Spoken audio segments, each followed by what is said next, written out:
Before I started the stream too early, before Magic the Gathering Final Fantasy was even out.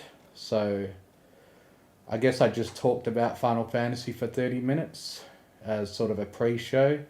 But this time we're going to go into the proper thing. I'm going to do my usual thing of playing the channel intro.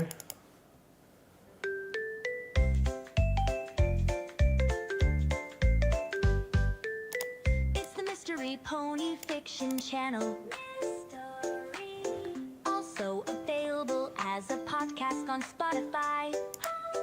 And Izzy Moonbow is best pony, by the way. Fiction. Bro, hoof, comment, subscribe. Ring that bell.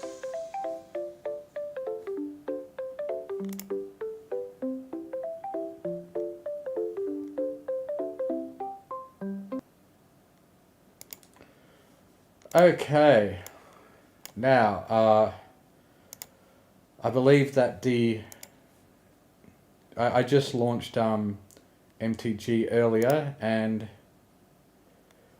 hang on, let me just get it set up so I can see the chat and everything. And I'll open up MTG Arena,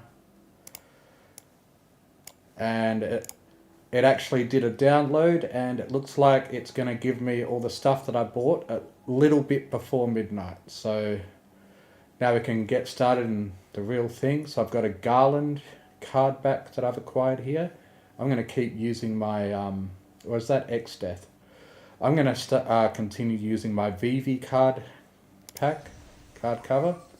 Alright, I've got all my stuff. I've got a Chocobo pet. I'll put that on. It'll be appropriate to see that while we're playing. 2 draft tokens, seal token. Now, I've actually got 20 play-in points now. I've just been getting 5 at a time as I've gotten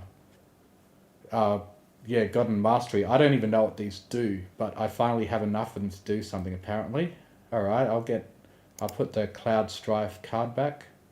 Oh, I think I already had a VV card pack back, but oh well.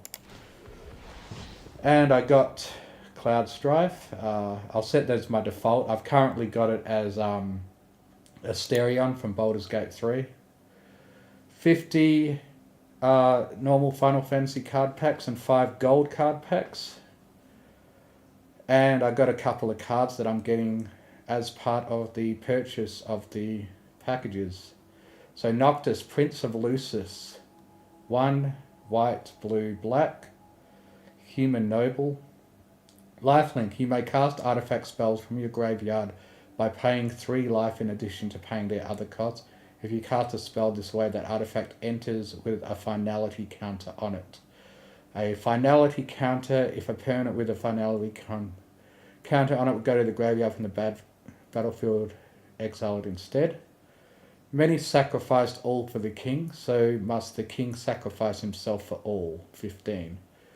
Now, I actually haven't finished 15. I got up to the city that's like on top of water on the second map, and I made some progress there, but then I screwed up and didn't save and lost a lot of progress, and I just couldn't be bothered playing it anymore after that. It was already starting to get a bit boring. I think 15 is pretty frequently one of the less enjoyed Final Fantasies, although they really did a lot to try to force the game to appeal to people with all the extra stuff they put into it with movies and extra media. And it was actually recently that I played 15 further than I have before. When it first came out, my computer could barely run it and stuff, so it was difficult to even play it. And then we've got Clive, Ifrit's Dominant. I've just played about 8 hours of 16, and then I got distracted with other games, and I found its action-orientated combat a bit unappealing. I'm not really someone that plays Souls-like games or really likes that sort of combat, but I was definitely enjoying the story of Final Fantasy 16. It was just a matter of not really enjoying the gameplay parts that were between it. So I guess if you've gotten far enough into the story, you'll know that one of the twists is that Clive is actually a dominant, which means he's able to turn into a summon. I still don't entirely get what it means, whether he is the summon or it just inhabits him. But let's see how much the story actually suits his card. So 4 and red, he's the dominant of fire. Legendary creature, human noble warrior. He is indeed, starts as a noble born son that's going to inherit the throne. When Clive enters, you may discard your hand, then draw cards equal to your devotion to red. For 6, exile Clive, then return it to the battlefield transformed under its owner's control. Activate only as a sorcery. So he becomes Ifrit, Warden of Inferno, as a Saga card. On turn 1, lunge, Ifrit fights up to one other target creature. Brimstone, add 4 red mana. If Ifrit has 3 or more law counters on it, exile it.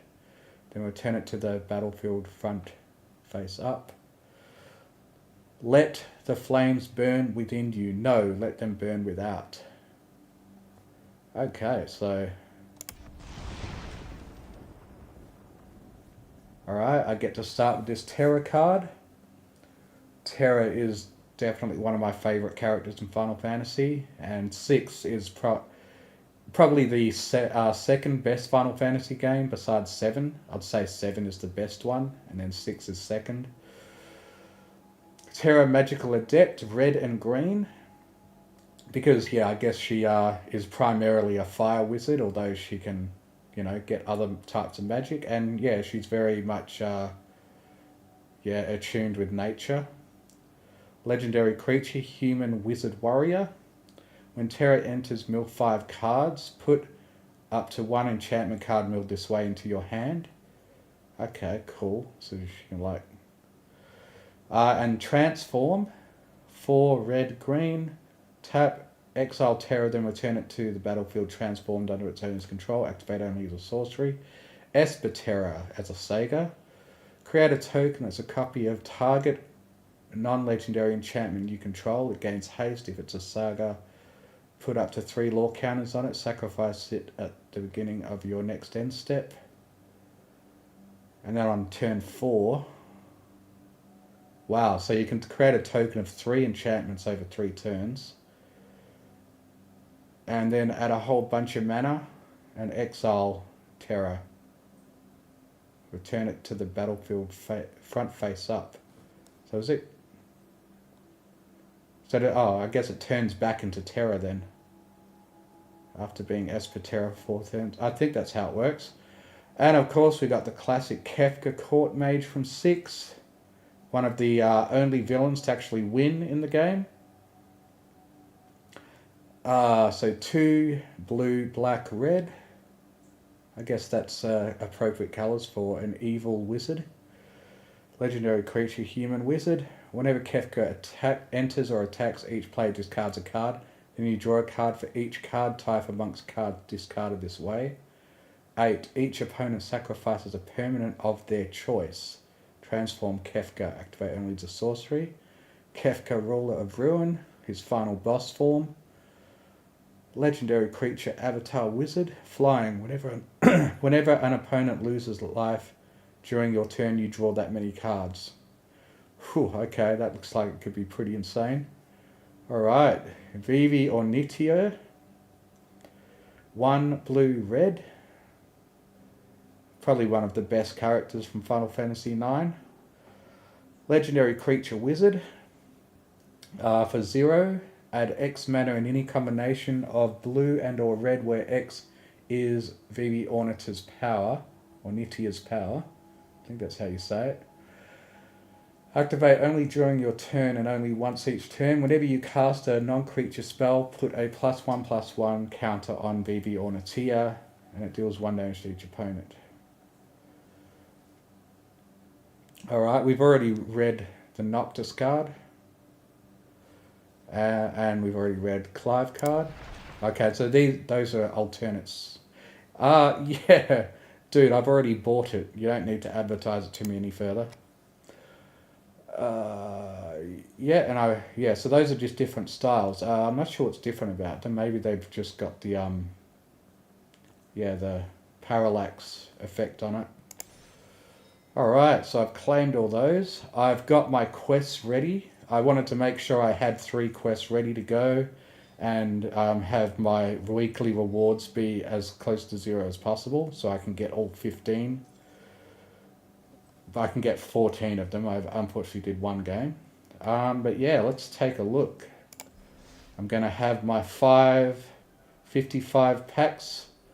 Okay, so this is a golden pack. I don't know if this is necessarily Final Fantasy related gold pack. So I was going to open 10 packs and then open 5 golden packs. But I think these golden packs aren't actually Final Fantasy specific, which is a bit disappointing. I was expecting them to be. I'm guessing there's going to be some interesting stuff in the store for the launch of Final Fantasy. So, featured, got some cool stickers. Now, I've got a lot of gold that I've been saving up and crystals. So, I could probably... Yeah, I think I'll go ahead. These all look really cool. It's probably going to... I mean, these cost almost a whole draft, but I think it's worth it. I'm going to... Wow. They usually value it at 3,000... Man, that's pretty insane. Alright. I'm going to want to, use these while I'm playing this live on the stream. Yeah, I'm going to have to go into settings to put those on. And these look cool. I'm going to set these up before I go into a game.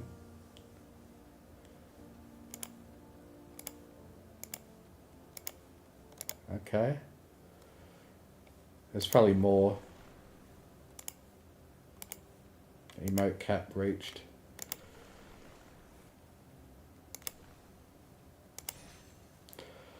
Alright, full art. Okay, so these are full art lands. Okay, I'm not going to spend a whole bunch of coins on just land styles. So there's a colorless land for Final Fantasy. Yeah, so that's what the cost... I got it for real money, a bit cheaper, because I bought these before it came out. Avatar collection. Ooh. I might like some of these, but I'm going to make the decision about whether to buy any more avatars later. And it's like there's some extra styles for the cards. I'm not going to spend that much money on them. Woodland Fairy. I guess that's not related to Final Fantasy. Okay, so that's interesting to see what new stuff is in the shop. And I guess the Mastery... Oh, you gotta be kidding me. Tarkia Dragonstorm Mastery has expired, but the Final Fantasy one hasn't yet. Oh man, I hope I'm not going to have to wait a while before I actually start a Final Fantasy draft. Let's see. Jump into Magic Gathering Final Fantasy. Quick draft, Ether. Okay, what can I play? Has okay, jump into Final... This might not be an actual draft. This might be something else. When you join this event, you'll get to select 2 different half decks. Alright, even if I can't do a draft yet, at least I'll be able to do something that's related. But I don't think... Okay, Sealed is here and everything. So I'll be able to do a draft, but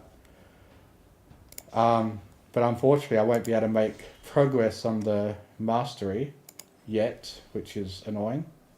If I'm going to be starting the Final Fantasy drafts, I would have hoped to be making progress in that.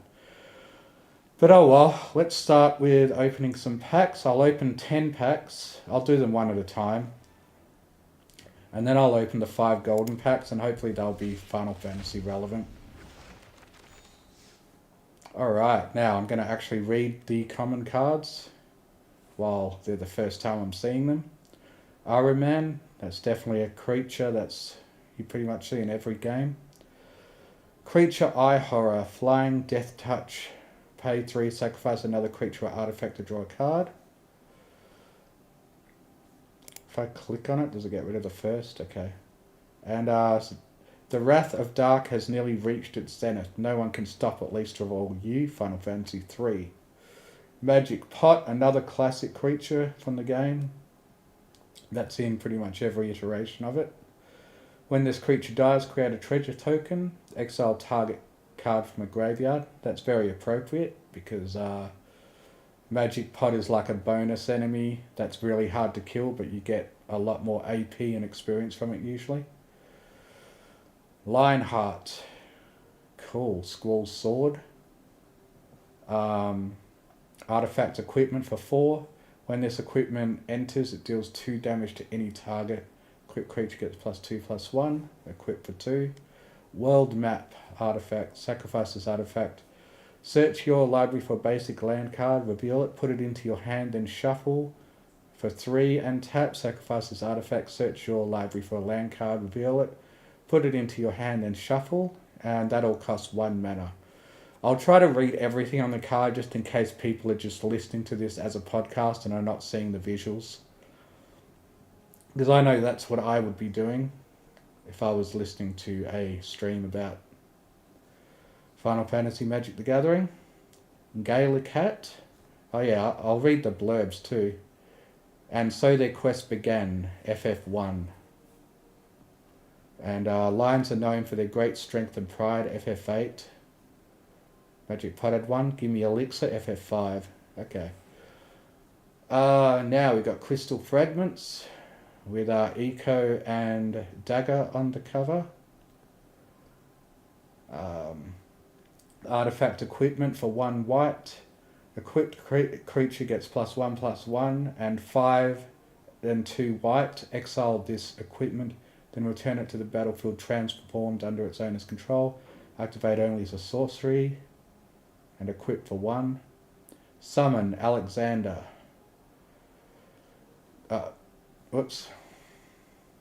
Prevent all damage. On turn 1 and 2, prevent all damage that would be dealt to creatures you control this turn.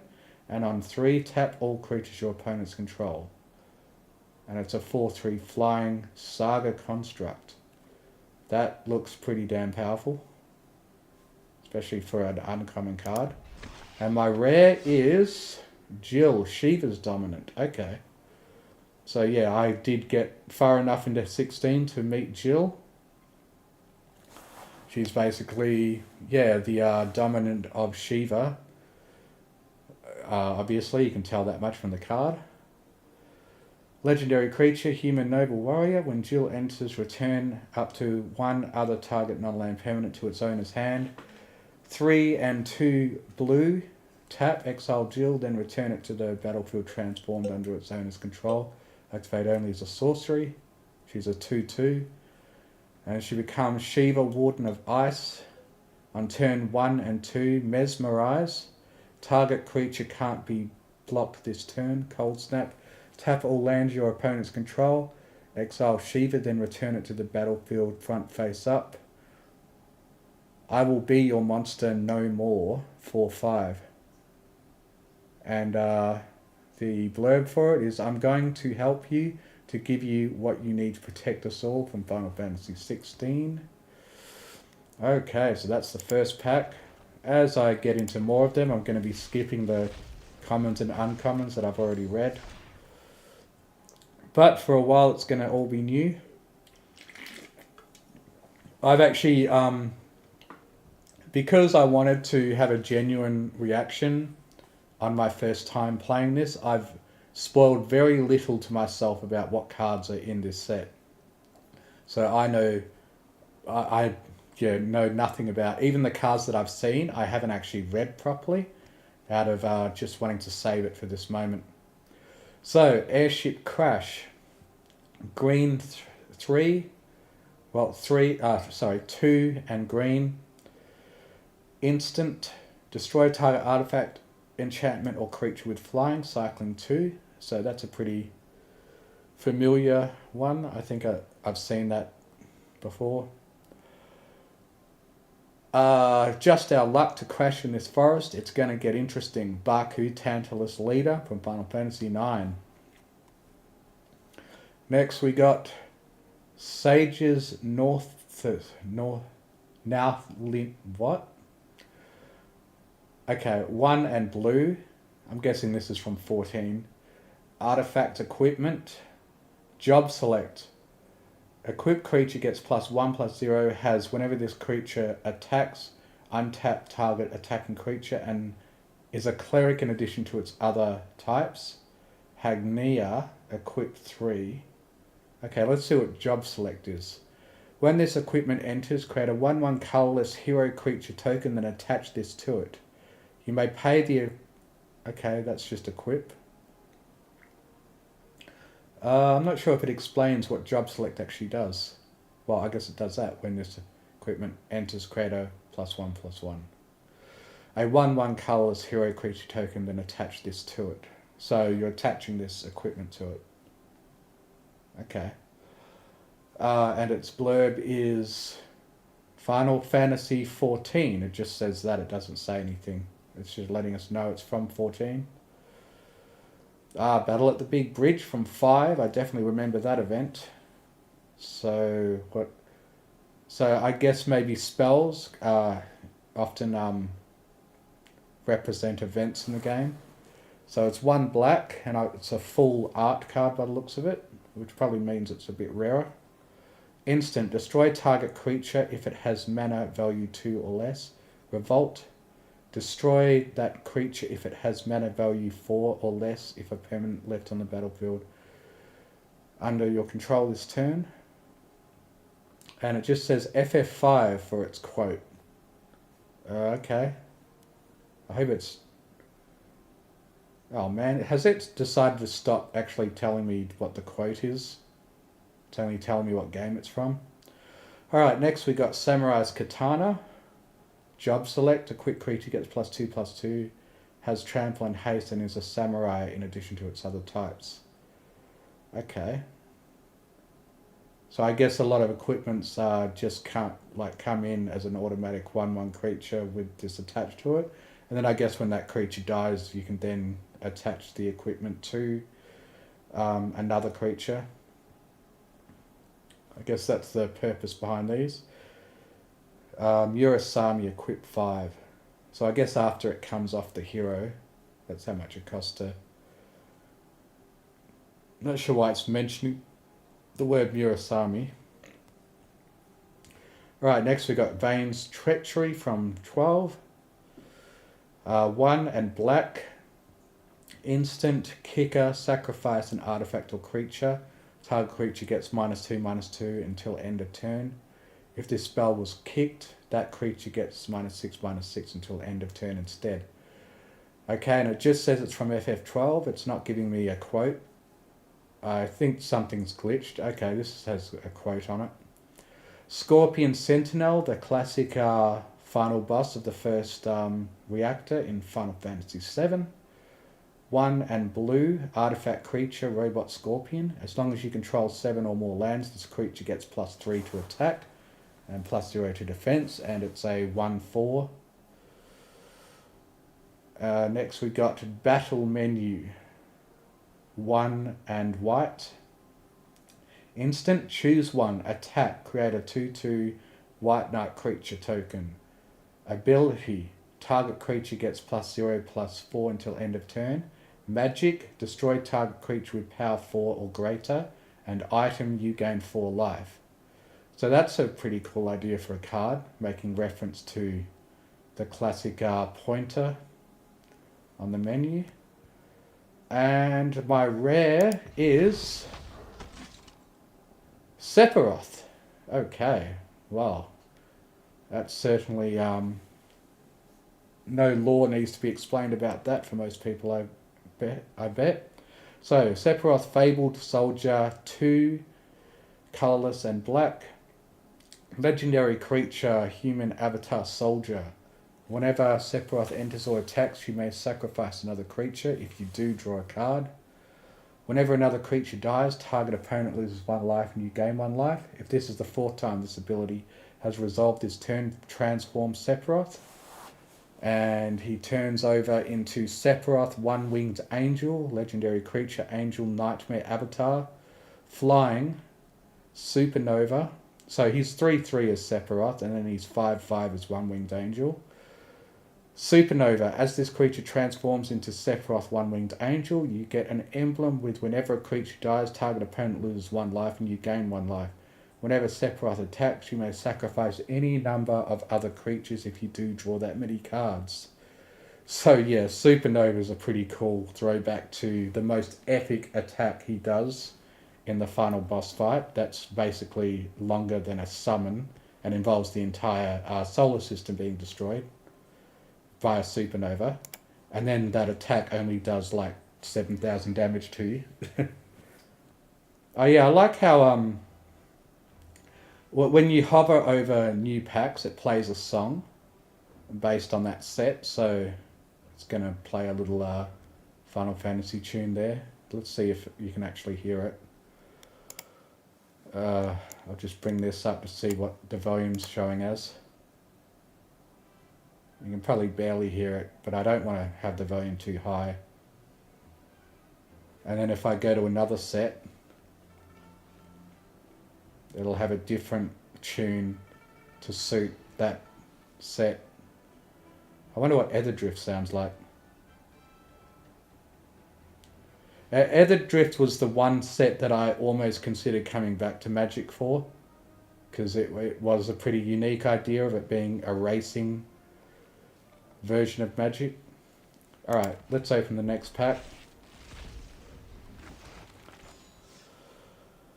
Okay, we got our first land town. Shalayan, Nation of Scholars. I'm guessing that's... Oh, okay, that's 14. I'm not sure if I remember this place from when I played 14. I don't know if it's in a late expansion that I haven't played. This land enters tapped, and tap to add white or blue. The Sharlayans were keepers of wisdom, both old and new. Their mastery over magic and ether was unsurpassed, and even the Garlenians knew to fear them. Minfilla Ward from Final Fantasy XIV. I don't know if I remember that place. I would think I would, unless it's in one of the last 2 expansions.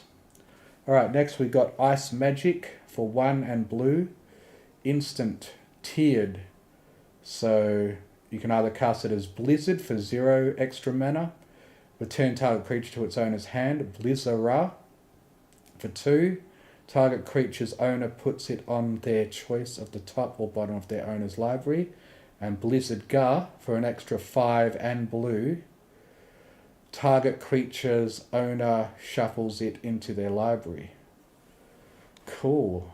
I like how that card has got a lot of options and possibilities to it, and can be put in as a substitute for all kinds of levels of cost.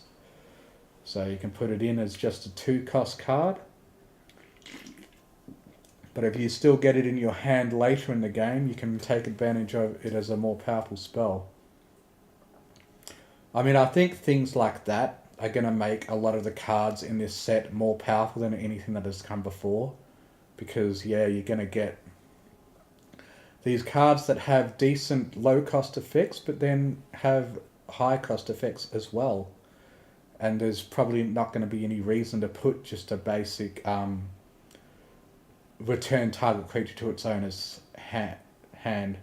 I guess that effect on its own, on a card on its own, would only be 1 mana. So I guess there's the slight increase in cost for the fact that it's got all these tiered options. Oh, did that have a blurb? No, it just says FF10. Paladin's Arms, so another job select equipment, 2 and white mana. Artifact equipment job select, equipped creature gets +2/+1, has ward 1, and is a knight in addition to its other types. Lightbringer and Hero Shield, equip 4. I wonder why it has the name of the equipment or whatever. Like, I'm not sure if that text has a purpose. Yeah, its blurb is just FF14. Reference to the Paladin class in 14, I guess. Next we got Rook Turret. 3 blue. Artifact Creature Construct. And this is from 14 apparently. Flying. Whenever another artifact you control enters, you may draw a card. If you do, discard a card. And it's a 3/3.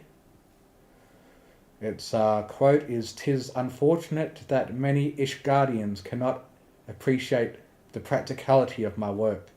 Stefan Evian de Helenate from 14. I'm not sure if I remember that from the game. Alright, combat tutorial. We've got a picture of Titus and Luna on it. So, combat tutorial. 2 and a blue mana. It's a sorcery. Target player draws 2 cards. Put a 1/1 counter on up to 1 target creature you control. And its quote is, "Clueless, aren't you? Good thing I'm here, Lulu," from Final Fantasy X. Okay, that's a pretty cool reference to that event in the game. And my next uncommon card is Colosseum Behemoth. So 5 colourless and 2 green.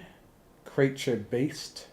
Trample. When this creature enters, choose 1. Destroy target artifact or enchantment and draw a card. And it's a 7/7 creature with trample. And it just says FF2 for its quote. And my rare card is Summonar's Grimoire for 3 and green. It's from Final Fantasy 14.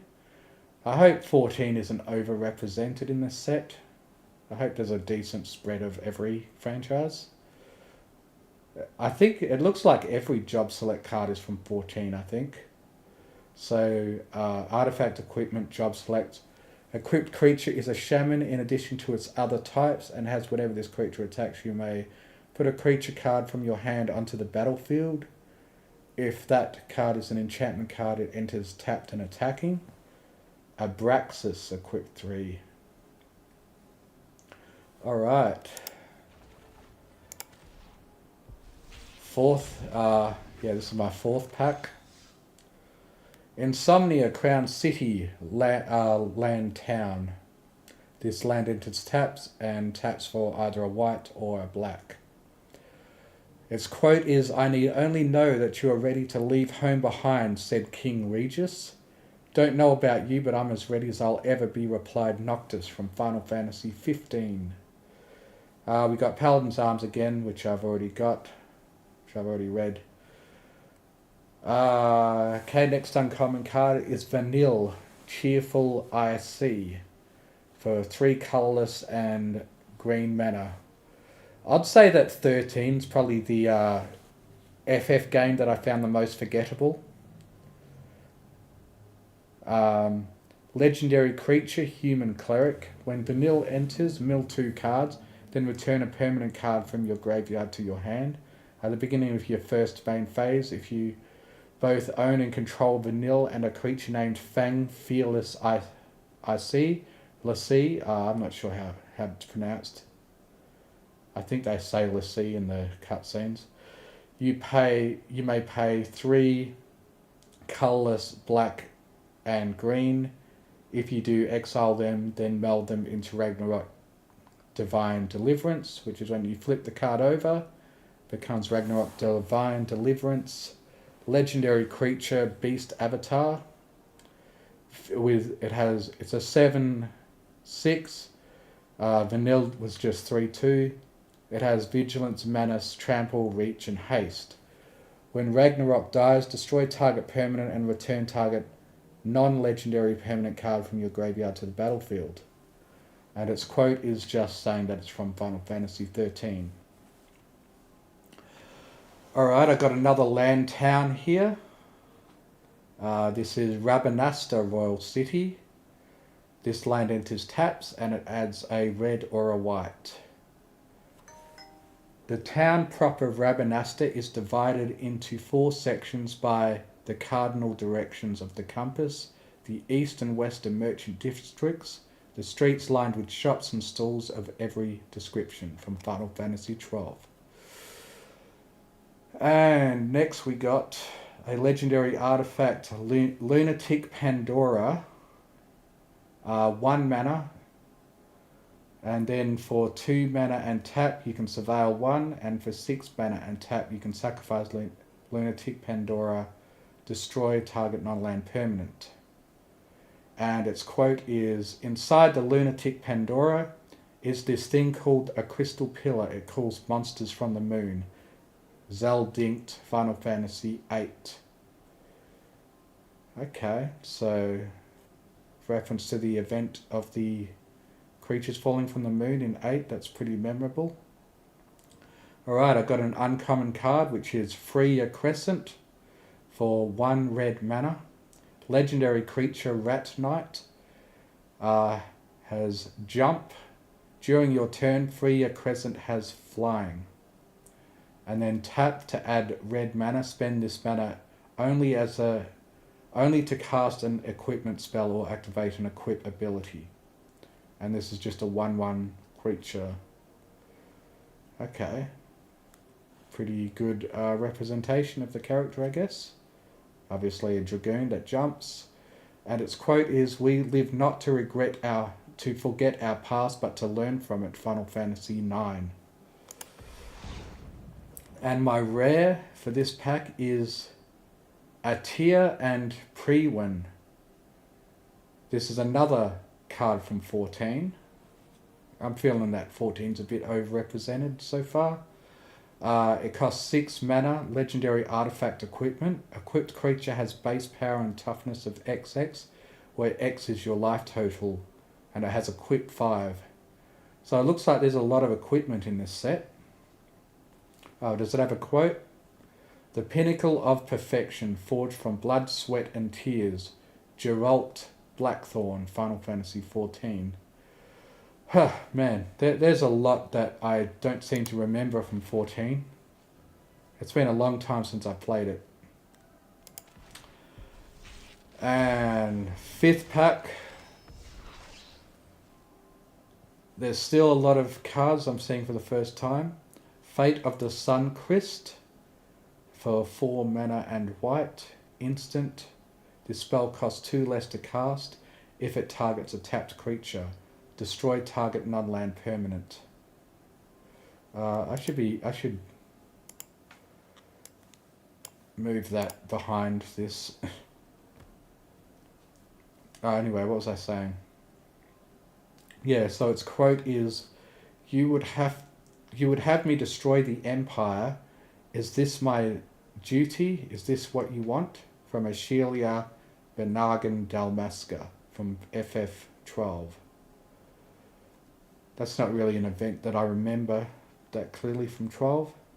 12 is another Final Fantasy that I never fully finished. I think I got close. But yeah, I never managed to actually get to the ending of that game. Now we've got Red Mage's Rapier for 1 and red. Artifact equipment. Job select. Equipped creature has, whenever you cast a non-creature spell, this creature gets +2/+0 until end of turn and is a wizard in addition to its other types. Equip 3. So yeah, it looks like there's a lot of equipment in this set. Next we got Black Mage's Rod, another one of these. Oh, hang on, let's read the quote. No, it just says FF1 as the quote. Black Mage's Rod. 1 and black. Artifact equipment. Job select. Equipped creature gets +1/+0. Has, whenever you cast a non-creature spell, this creature deals 1 damage to each opponent and is a wizard in addition to its other types. Equip 3. And its quote is just FF1. So basic reference to the Black Mage. Okay, next we got Retrieve the Esper. 3 and blue, and its picture is of Magitech armor and a soldier, typical soldier in it. Sorcery, create a 3/3 blue robot warrior artifact creature token. Then if this spell was cast from a graveyard, put 2 1/1 counters on that token. And it has flashback for 5 and blue. Yeah, and it comes with the token artifact creature robot warrior, which is 3/3. And its quote is just a ref saying that it's from FF6. I wonder if these are meant to have quotes. Alright, and my last uncommon card is Side Quest Hunt the Mark for 3 and 2 black. It's an enchantment. When this enchantment enters, destroy up to 1 target creature. At the beginning of your end step, if a creature died under an opponent's control this turn, create a creature token. Then if you control 3 or more treasures, transform this enchantment. And it becomes Yasmat Ultimate Mark, legendary creature dragon. For 1 colorless and black, sacrifice another creature or artifact. Yasmat gains indestructible until end of turn. Then tap it. So this is a boss from FF12, I believe. That's all the quote says, is that it's from FF12. And my rare is Astrologian's Planisphere for 1 and blue. It's another artifact equipment. Job select, equip creature as a wizard in addition to its other types. And has, whenever you cast a non-creature spell, and whenever you draw your 3rd card each turn, put a 1/1 counter on this creature. Diana, equip 2. Okay, so I guess that's my first rare equipment artifact, job select thingy. Okay, 6th pack. Maybe I'll start seeing more repeats by this point. Alright, I've already seen that. Here's a new one. Stuck in Summoner's Sanctum for 2 and blue, enchantment aura. It has flash, enchant artifact or creature. When this aura enters, tap enchanted permanent. Enchanted permanent doesn't untap during its controller's untap step, and its activated abilities can't be activated. So its quote just says it's from Final Fantasy X. Next new one is Sid Timeless Artificer. And it's specifically talking about the Sid from Final Fantasy XIV. I think there's apparently a Sid from each game in this set. I don't know if they're different. I guess I'll find out. So it's a legendary creature, human artificer. And the Sid that it shows on the picture is of the 14 Sid. Artifact creatures and heroes you control get +1/+1 for each artificer you control. And each artificer card in your graveyard. A deck can have any number of cards named Sid Timeless Artificer. Oh, okay. So a deck can have any number of Sid. I guess that kind of makes sense since there are so many of them. But maybe the idea is to make an entire deck out of this. That could be interesting. Alright, I got another land town. Windurst Federation Center. This land enters taps and it taps for a green or white. And I've never actually played FF11. It's one of the few that I haven't. So I've never heard of this Windurst before. So its quote is, the first star Sybil gained the powers of the stars and moon at Full Moon Mountain. She found the stars of hope from within the darkness and led Windurst to glory, from Final Fantasy XI. Next we got Slash of Light for 1 and white, and it's got a picture of the Warrior of Light, the redesigned Warrior of Light when they remade the first game. Instant, Slash of Light deals damage equal to the number of creatures you control, plus the number of equipment you control to target creature. So its quote is, "The endless struggle that raged over 2,000 years had ended and peace prevailed once more." Final Fantasy 1. And now I've got another uncommon, Ring of the Lucy for 4, legendary artifact. Tap to add 2 colorless and 2, and tap to pay 1 life, tap target non-land permanent. And its quote is, "King of Lucis, come to me, Noctis Lucis Calum," from Final Fantasy 15. And now we'll reveal my rare. Minwu White Mage. For 3 and 2 white, legendary creature, human cleric. Has vigilance lifelink. Whenever you gain life, put a 1/1 counter on each cleric you control. So yeah, Minwu is probably the most memorable side character that you get in Final Fantasy 2, because he also is like the most powerful. I shall remain here and devote myself to the care of the wounded, from Final Fantasy 2. And he's a 3/3, by the way. I don't know if I mentioned that. Okay, another pack. Still a lot of firsts. We got Hilgigas for 4 and 2 red mana. Creature giant. Trample, haste, and mountain cycling for 2. And its quote is, "This place is dangerous. Be careful, Zozo resident," from Final Fantasy 6. Yeah, I remember those enemies from FF6 on the Zozo Tower. Next we got Vincent's Limit Break for 1 and black. Instant. Tiered. Until end of turn, target creature you control gains. When this creature dies, return it to the battlefield tapped under its owner's control, and has the chosen power and toughness. Galleon Beast for 0, it is a 3/2.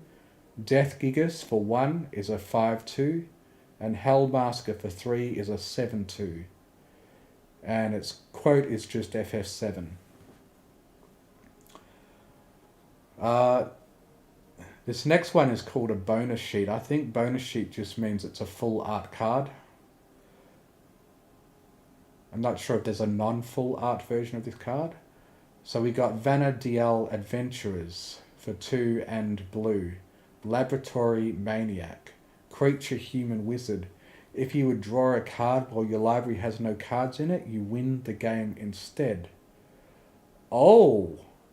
Wow, that's pretty original. And would completely screw someone that's trying to mill you if they want to try to win by milling. Or you can mill yourself to death and win. So this is a reference to Final Fantasy 11, which I would have no nostalgia for. Okay, Fang, Fearless Lassie for 2 and black. Legendary creature, human warrior. Whenever 1 or more cards leave your graveyard, you draw a card and you lose 1 life. This ability triggers only once each turn. Melds with Vanille, Cheerful Lassie. Oh, okay, so does that mean if you have both of these cards, okay, meld. I think this is pretty new. Melding a pair of cards results in a single combined permanent. Copies can't be melded. So Fang is a 2/3, and then once she melds with Vanille, she's Ragnarok Divine Deliverance.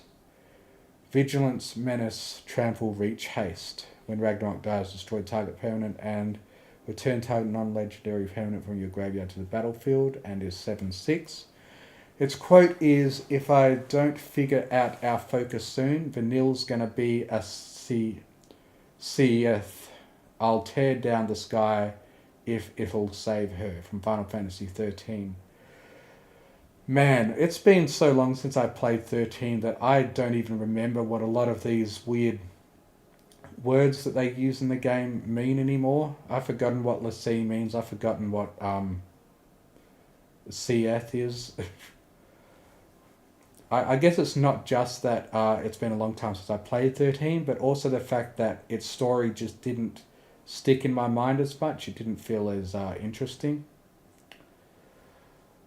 Okay, and next we've got item shopkeep for 1 and red.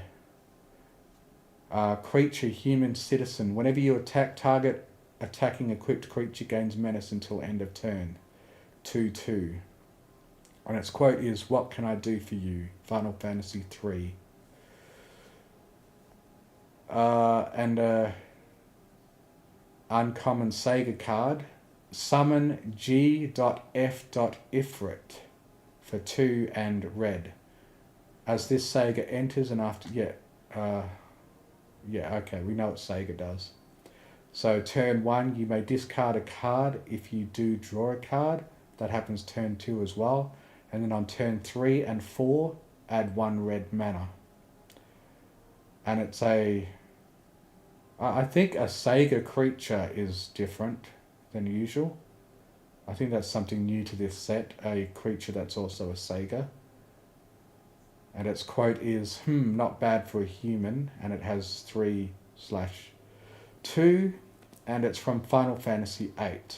It's the Ifrit that it's specifically referring to, which is why it says GF. I just realised that. It's talking about GF Ifrit, as opposed to Ifrits from other games. Okay, seen that card before. And finally, my rare is A Realm Reborn for 4 and 2 green.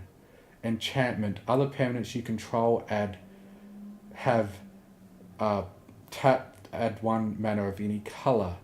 The 7th Astral Era is come from Final Fantasy 14.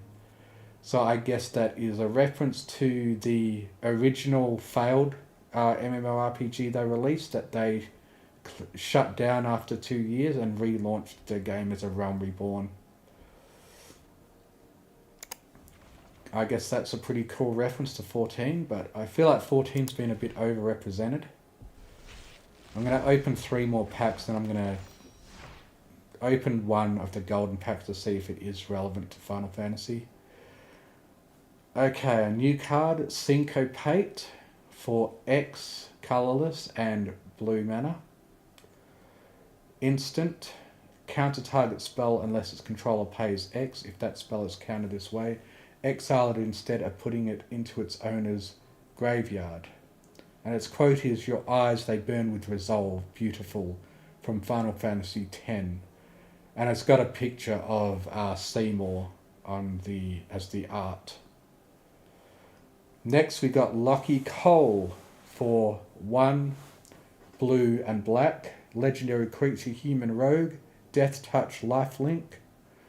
Whenever Luck Cole deals damage to a player, draw a card, then discard a card. Okay, that's a pretty cool reference to Steel. So he's got death touch and lifelink as well. And he's 2/3. And his quote is, "As long as there are people who need to be protected, I'll keep on fighting." From Final Fantasy VI, obviously. It looks like I've got 2 rares in this pack. I'll finish reading the uncommons. Summon Fat Chocobo for 4 and green. So it's a Sega creature. On turn 1, Wark, create a 2/2 green bird creature token with whenever a land you control enters, this token gets +1/+0 until end of turn. And the token is, a bird, token creature bird. For 2/2. It looks like a chocobo, but it just says bird. On 2, 3, and 4, it has Kerplunk, creatures you control gain trample until end of turn. And it's a 4/4 creature, Saga Bird. A pleasingly plump summon from Final Fantasy VII is the Fat Chocobo that they're referencing. Next we got a multicoloured or uncoloured land town called Capital City, which taps to add a colourless mana and 1 mana, and tap to add 1 mana of any colour, cycling 2. And its quote is, "A city built upon the Isles of Ark that straddle the continents of Storm and Ash," from Final Fantasy 16. Okay. I'm not sure if I ever actually went to the capital city in FF16. Alright, looks like I've got 2 rares to uncover. Oh, okay. So Noctis Lucis Calum for 4 and white. This is a full art card, but it looks like this is a different Noctis to the other one I read. Kenrith, the Returned King. So it looks like this is Noctis on the throne as opposed to the other Noctis card. Legendary creature, human noble. He's got a whole bunch of abilities for different amounts of mana. So red, all creatures gain trample and haste until end of turn. 1 and green mana, put a 1/1 counter on target creature. 2 and white mana, target player gains 5 life. 3 and blue mana, target player draws a card. Black and 4 mana, put target creature card from a graveyard onto the battlefield under its owner's control. And it's a 5/5. And it just says FF15 for its quote. But yeah, that looks like that card's got a lot of utility. I'm guessing it's rare because it's a full art card and stuff. And it had the rare shine. But there's nothing on the card that actually shows its rarity. Alright, and the other rare is A Realm Reborn again. I've already read that one. Alright, another one. Okay, I'm starting to see cards I've seen before. This one is Travel the Overworld for 5 and 2 blue. It's a sorcery. Affinity for towns. Draw 4 cards. My dad always wanted me to go out and travel the world, but it also feels like the wind is calling me. Bart's Clauser from FF5. Well, I don't think I ever knew what Bart's last name was. But it looks like that's the first reference we have to FF5. And now we got White Aura Sight for 2 and 2 white. Artifact. When this artifact enters, exile target non-land permanent an opponent controls until this artifact leaves the battlefield. Add 1 white. Tap to add 1 white. The quote is, "She gave her life that we might defeat the Ashians. Her sacrifice must not be in vain." FF14. And next we got the Emperor of Palamecia for blue and red. Legendary creature, human noble wizard. Add a blue or red. Spend this mana only to cast a non-creature spell. Whenever you cast a non-creature spell, if at least 4 mana was spent to cast it, put a 1/1 counter on the Emperor of Palamecia. Then if it has 3 or more 1/1 counters, transform it into the Lord Master of Hell. Legendary creature, demon noble wizard. Starfall. Whenever the Lord Master of Hell attacks, it deals X damage to each opponent, where X is the number of non-creature, non-land cards in your graveyard. So it starts as a 2/2, becomes a 3/3, and this is a reference to the main villain from Final Fantasy 2. Alright, I've got 2 cards to flip here. My full art card is Cecil Harvey for 1 white and black. And the art shows him as both the Paladin and a Dark Knight. It says Timna the Weaver. Legendary creature, human cleric. Lifelink. At the beginning of each of your post-combat main phases, you may pay X life, where X life is the number of opponents that were dealt combat damage this turn. If you do, draw X cards. And then it says partner. Okay, looks like a new ability. It's a 2/2, and it's got an explanation that partner says you can have 2 commanders if both have partner. Oh, okay, so you can have 2 of these. So 2 of them as a commander. And it's obviously from FF4.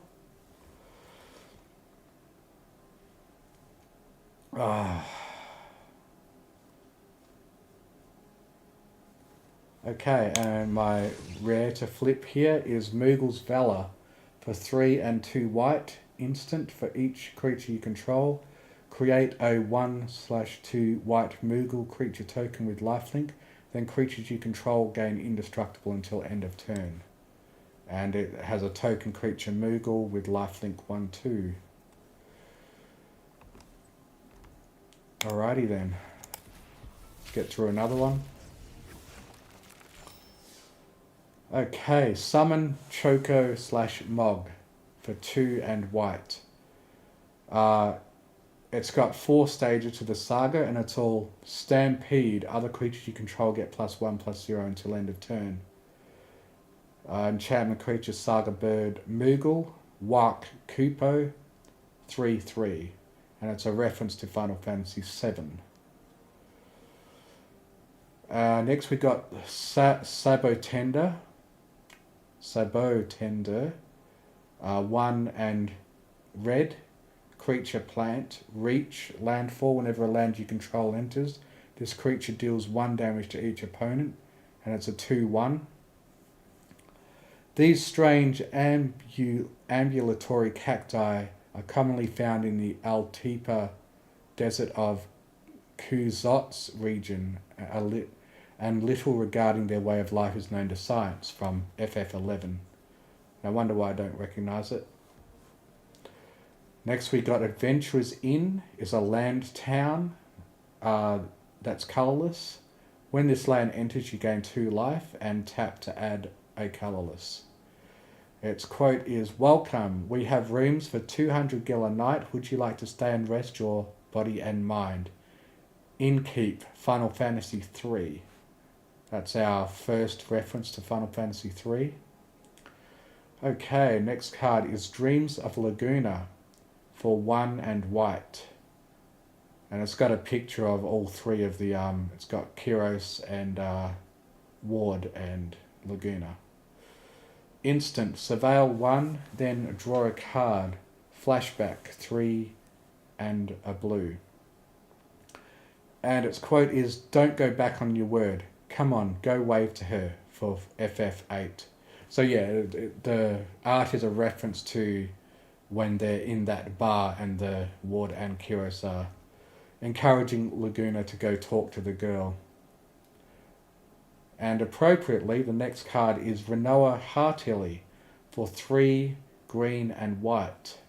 Legendary creature, human rebel warlock. When Renoa Heartilly enters, create Angelo, a legendary 1/1 green and white dog creature token. And it has an Angelo cannon. Whenever Renoa Heartilly attacks, another target creature you control gets +1/+1 until the end of turn for each creature you control. And it's 4/4 and comes with a token legendary creature dog, a green white 1/1. Let's flip the rare, and it's Esper Origins 1 and green. Sorcery, surveil 2, you gain 2 life. If this spell was cast from a graveyard, exile it, then put it onto the battlefield, transformed under its owner's control, with a finality counter on it. Flashback 3 and green. So it becomes Summon Esper Madeline. On turn 1, it reveals the top card of your library. If it's a permanent card, put it into your hand. Then turn 2, add 2 green mana. Then 3, other creatures you control get +2/+2 and gain trample until end of turn. It's an enchantment creature, Saga Elemental. Quote, "I've chosen a name for her, Terra." And it's a 4/4.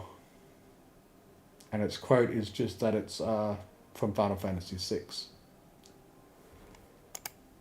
Okay, so that's 10 packs open. Now I'm going to open one of these golden packs, and I'm guessing it's just going to be a bunch of rares from every set, because it doesn't seem to be specifically about Final Fantasy. I'll just take a look. Yeah, it's from all kinds of sets. So I'm not going to bother reading the ones that aren't relevant to Final Fantasy, and won't open any more of these gold packs until... Oh, well, here's one from Final Fantasy. Jumbo Cactor. For 5, 2 green. It's a creature plant. 10,000 needles. Whenever this creature attacks, it gets plus 9,999 / plus 0 until end of turn. Whoa, and it's a 1/7 creature. Oh wow, so yeah, whenever it attacks it, it becomes a 10,000 /7 creature. That's pretty different. Okay, 2 of these mythic rares. Okay, so I got a mythic rare from some other set. The one that's represented by a maple leaf. Next rare is from, I'm guessing that's Ether-Drift. Oh, and then another Final Fantasy one. Bartz and Boko.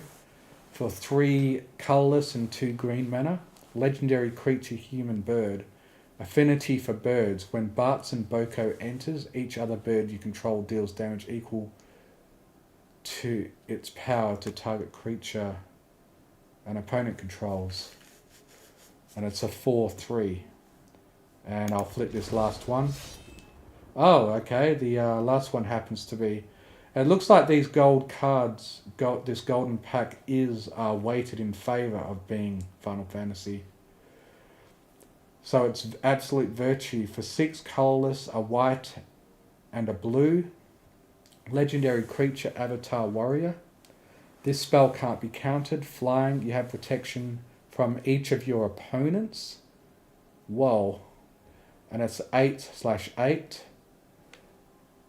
Protection from each opponent. That's a new one. And it's from Final Fantasy 11. So I'm not familiar with that one. Alright, I'll go back to the Final Fantasy packs, even though it does look like these golden packs are weighed to be more likely to be Final Fantasy.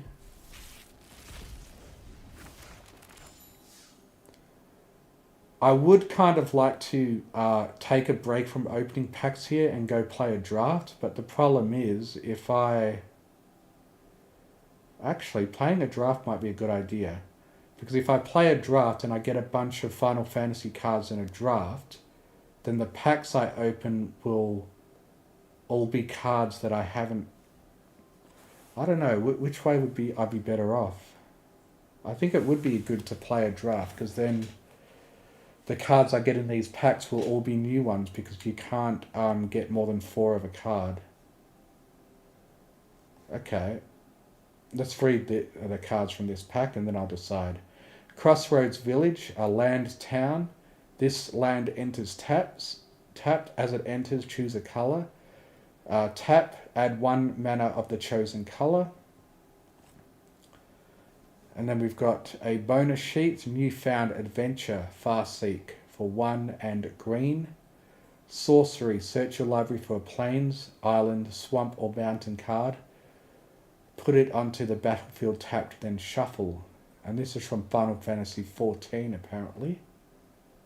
I think it might be referencing the Warrior of Light in that art. Then we got Nazma Zoo Trader for 3 and black. Creature Fish Citizen. When this creature enters, you lose 1 life and create a treasure token. Whenever this creature attacks, you may sacrifice another creature or artifact. If you do, surveil 2. And it's 3/4. And token artifact treasure sacrifice. This token add 1 mana of any colour, and this is from Final Fantasy 14. Next we've got an artifact equipment Thief's Knife, 2 and blue. Job select and equipped creature gets +1/+1. As whenever this creature deals combat damage to a player, draw a card. This is a rogue in addition to its other types. Equipped 4. So it's got a whole bunch of different token creature heroes. And I think which art it uses depends on the class. And this is from Final Fantasy 1. It's a reference to the First Thief class. And the rare is Midgar, City of Mako. It's a land town, reactor raid. Okay, so this is a land that has... so it can be played as a sorcery instead. It's one of those book cards with 2 options. So you can play it as a sorcery adventure. You may sacrifice an artifact or creature if you do draw 2 cards. Or just play it as a land, and this land enters tapped and can add 1 black mana. Its quote is a triumph of technology and testament to man's potential, Final Fantasy VII. Okay, I think I'll open 4 more packs. And then there might be some benefit to completing my collection if I play some drafts and earn some new cards through that. And then any more packs I open will be more likely to fill out the cards I don't have. Okay, so it looks like there's getting to be less repeats now. I've just got a few cards to read. Laughing Mad for 2 and red. It's an instant. As an additional cost to cast this spell, discard a card, draw 2 cards. Flashback 3 red. And its art is of Kefka. And it says Final Fantasy 6. Then we got Gigantoad for 3 and green. Creature Frog. As long as you control 7 or more lands, this creature gets +2/+2. And it's a 4/4. Quote is, the Gigantoad is known to venture outside its comfort zone during downpours, much to the surprise of unsuspecting hikers. From Final Fantasy 15. Next we've got Garland, Knight of Cornelia for black and red. Legendary creature, human knight. Whenever you cast a non-creature spell, surveil 1. For 3 colourless, 2 red, 2 black. Return this card from your graveyard to the battlefield transformed. Activate only as a sorcery. And he becomes Chaos the Endless. Legendary creature demon. Flying, when Chaos dies, put it on the bottom of its owner's library. And it has 5/5. Its quote is, I, Garland, will knock you all down. Final Fantasy 1. And the rare is the Wind Crystal for 2 and 2 white. Legendary artifact. White spells you cast cost 1 less to cast. If you would gain life, you gain twice that much life instead. And then for 4 colourless and 2 white and tap, creatures you control gain flying and lifelink until end of turn. Its quote is, I give unto you the last of my light, and with it the last hope of a fading world. Final Fantasy 3. Okay, I don't think we've had many references to 3 yet.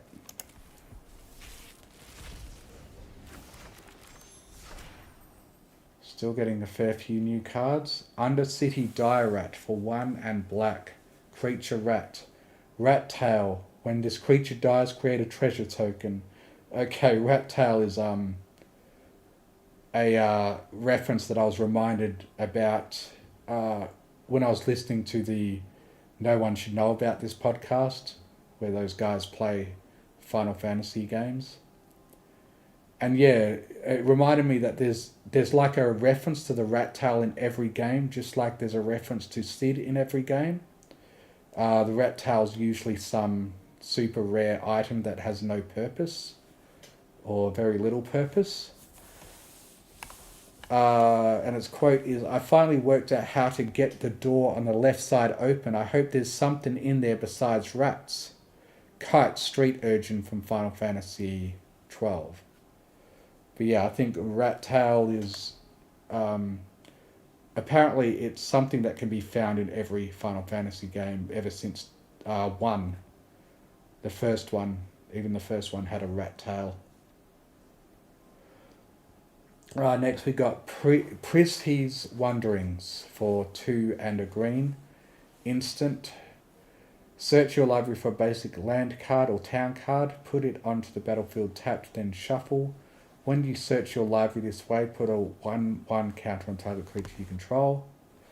Its quote is, "There's only one reason they smell an adventure. Come on, we've got no time to lose," from Final Fantasy XI. I've heard that name before, but I've never played FF11. Next we got Suplex for 1 and red. I guess this is a reference to Sabin. Sorcery. Choose one. Suplex deals 3 damage to target creature. If that creature would die this turn, exile it instead. Or exile target artifact. And its quote is, "The time has come to put my training to use," from Final Fantasy VI. And next we got Cargo Ship. A 1 and blue artifact vehicle. Flying, vigilance. Tap to add a colorless, spend this mana only to cast artifact spell or activate the ability of an artifact source.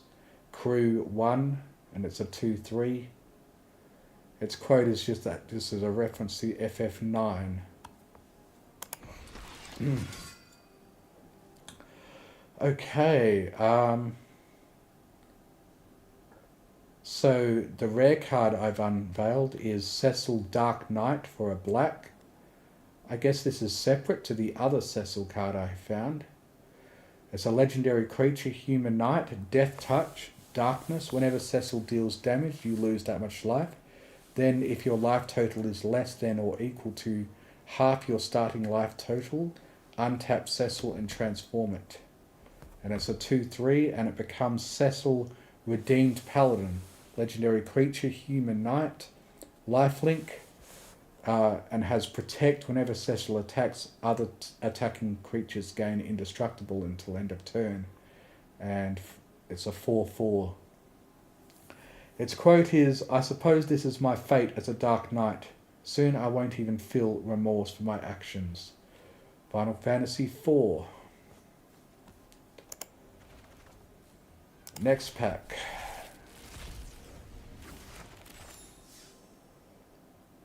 Wow, I'm still getting a lot of first cards. Vector, Imperial Capital. Land town. This land enters tapped. Tap for black or red mana. If we allow the Empire to continue expanding its Magitech arsenal, history's greatest mistake will be repeated. Bannon, leader of the Returners, from Final Fantasy VI.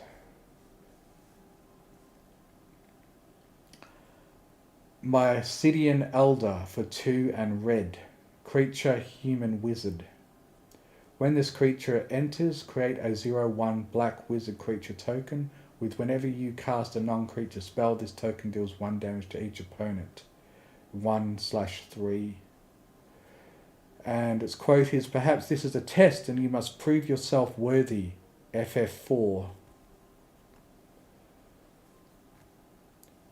Next we got Auron's Inspiration for 2 and white. And its art has got Auron, Titus and Yuna on it. It's an instant. Attacking creatures get +2/+0 until end of turn. Flashback for 2 colourless and 2 white. Its quote is, "Now is the time to choose. Now is the time to shape your stories. Your fate is in your hands." By Auron from Final Fantasy X. I don't think we've had many references to 10 yet. It looks like I've got a bonus sheet full land. Full art, I mean. Benedicta Harmon for 2 white and blue. Ishai, a Jutai Dragon Speaker. Legendary creature, Bird Monk. Flying, whenever an opponent casts a spell, put a +1/+1 counter on Benedicta Harmon. Partner. Oh yeah, it has a partner effect. You can have 2 commanders if both have partner. Oh, okay, so this can be paired with any other of a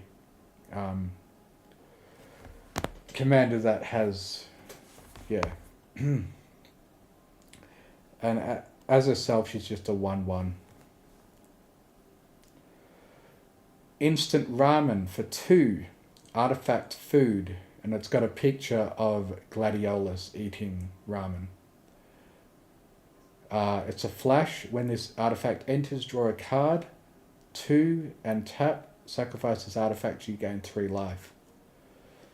And its quote is, "It's not about finding the single best ingredient, it's about crafting that perfect blend of meat, egg, and shrimp.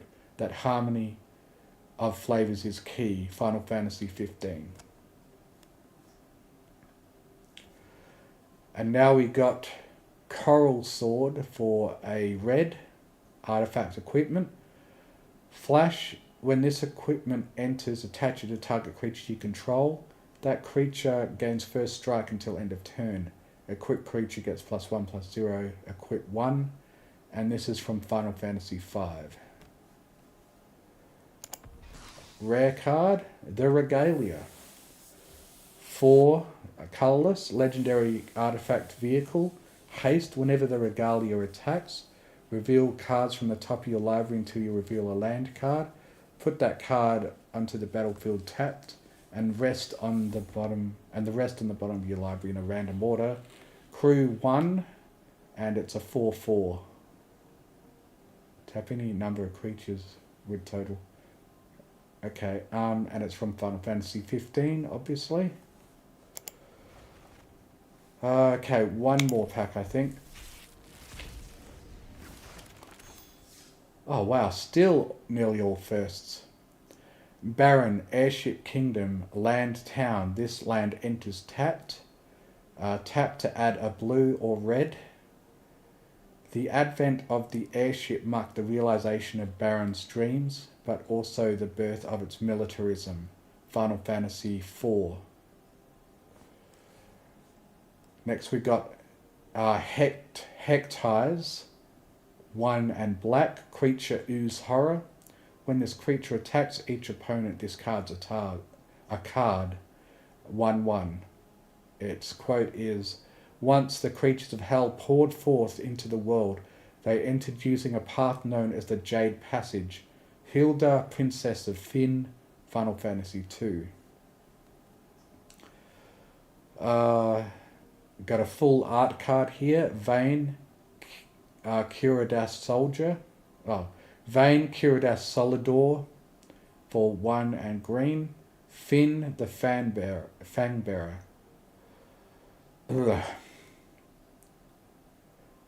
Legendary creature, human warrior, Death Touch. Whenever a creature you control with Death Touch deals combat damage to a player, that player gets 2 poison counters. And it's from Final Fantasy 12. Okay, one thing I've noticed about this Final Fantasy set is that there are a lot of cards here that can all be mixed with like pretty much any other set. It's got, yeah, just about every kind of ability that's been in Magic so far. Alright, we got Fire Magic for a red instant, tiered, fire, 0 mana. Fire Magic deals 1 damage to each creature. Firer for 2 mana. Fire Magic deals 2 damage to each creature. And Firegar and 5 mana. Fire Magic deals 3 damage to each creature. Okay, that's pretty cool. And it's a picture of Vivi casting fire, and it's from Final Fantasy 9. Now we got Haste Magic for 1 and red, and it's a picture of Cloud using Haste. It's an instant. Target creature gets +3/+1 and gains haste until end of turn. Exile the top card of your library. You may play it until your next end step. And the quote is double time. Final Fantasy 7.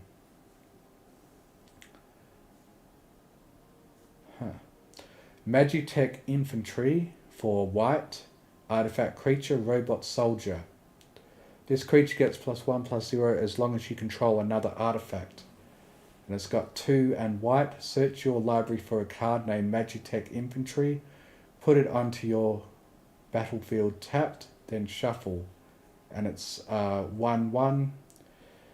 Quote, "These cyber soldiers were specifically engineered to excel in combat and serve as the powerhouse of the Imperial Infantry."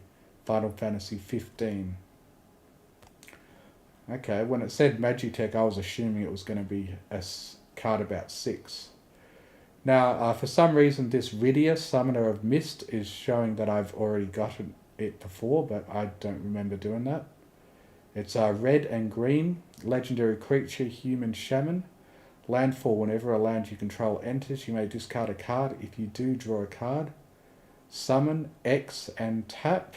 Return target saga card with mana value X from your graveyard to the battlefield with a finality counter on it. It gains haste until end of turn. Activate only as a sorcery. From Final Fantasy 4. Oh, that card looks a bit complicated. I guess I'll have to see it in action. Oh, and my turnover is a mythic wild card. Oh, so I think I've been streaming for a while now. An hour and a half I've just been opening cards so far. I think it's probably time for me to do some... Alright, I'll open 5 more. And then I'm going to do a draft because I don't think I can let this stream be more than 4 hours. Or it'll be too long. And I bet some drafts are going to take a while. So I'll open 5 more and there will probably be less repeat cards now. Okay, we got Thunder Magic for a red, instant tiered. Thunder, 0. Thunder Magic deals 2 damage to target creature. Thunderer, 3 mana. Thunder Magic deals 4 damage to a target creature. And then Thundergar, 5 and red. Thunder Magic deals 8 damage to target creature. Okay, so they had Fire Magic be all targets and Thunder Magic be single targets. Now we got Queen Bran for 2 and red. Legendary creature, human noble. Prowess, whenever Queen Bran attacks, create a 0/1 black wizard creature token. With whenever you cast a non-creature spell, this token deals 1 damage to each opponent. And it's 2/1. Yeah. And its quote is Final Fantasy 9. You're not alone. 1 white mana. Instant. Target creature gets +2/+2 until end of turn. If you control 3 or more creatures, it gets +4/+4 until end of turn instead. So it's images of Zidane and Dagger surrounded by enemies. You are not alone is basically a event in the game.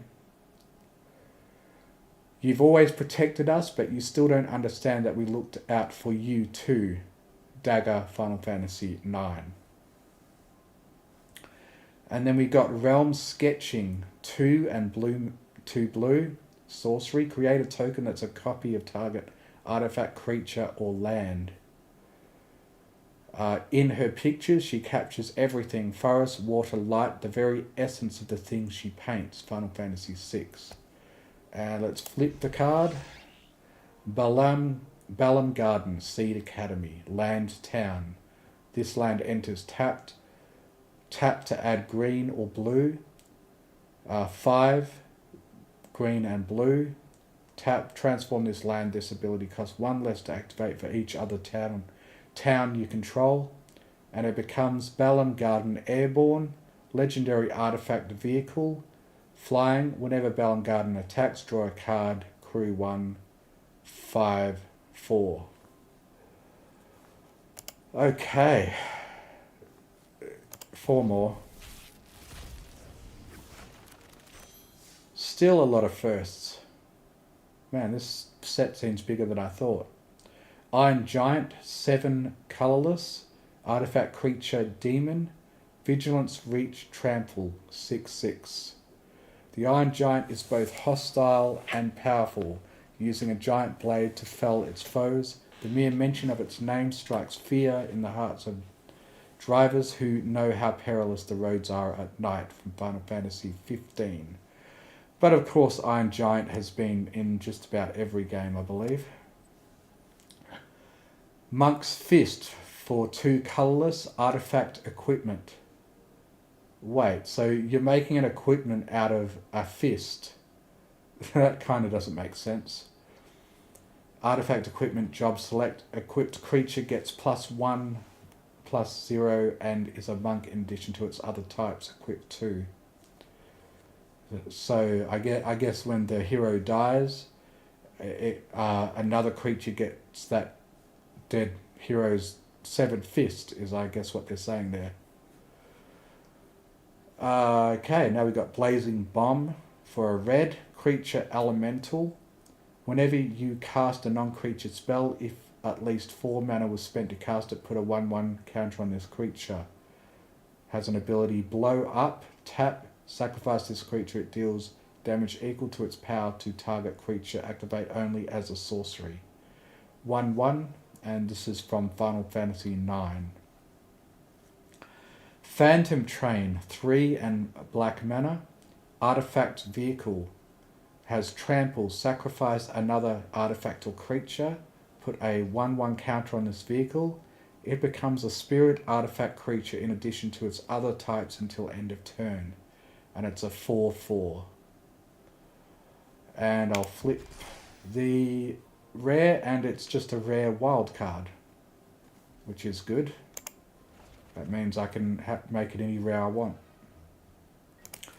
3 packs to go until I go and do a draft. And I think take a bio break. Just 2 new cards here.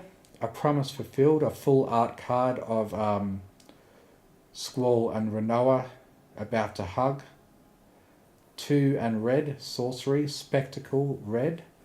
Exile the top 2 cards of your library. Until the end of your next turn, you may play those cards. Spectacle. You may play this card for its spectacle cost rather than its mana cost if an opponent lost life this turn. And it's from Final Fantasy VIII. And then we've got Reno and Rude. 1 black. Legendary creature, human assassin. Menace. Whenever Reno and Rude deal combat damage to a player, exile the top card of that player's library, then you may sacrifice another creature or artifact. If you do, you may play the exiled card this turn, and mana of any type can be spent to cast it. 2 and 1. From Final Fantasy VII. And my rare is Zanarkand, Ancient Metropolis. Land Town. And it's got 2 options. It can be cast as a sorcery, Lasting Faith for 4 and 2 green. Create a 1/1 colourless hero creature token. Put a 1/1 counter on it for each land you control. Or this land enters tapped and add green mana. Okay. Another pack. Okay. For some reason the sound went off on the game. I hope you guys can still hear me. Okay, the sound turned off on the game for some reason. I don't know why.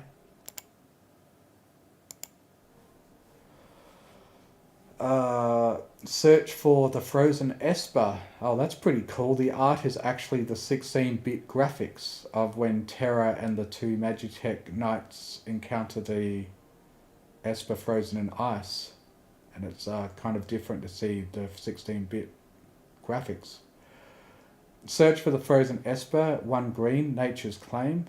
Instant. Destroy target artifact or enchantment. Its controller gains 4 life. Next we got Eject for 3 and blue. Instant. This spell can't be countered. Return target land permanent to its owner's hand. Draw a card.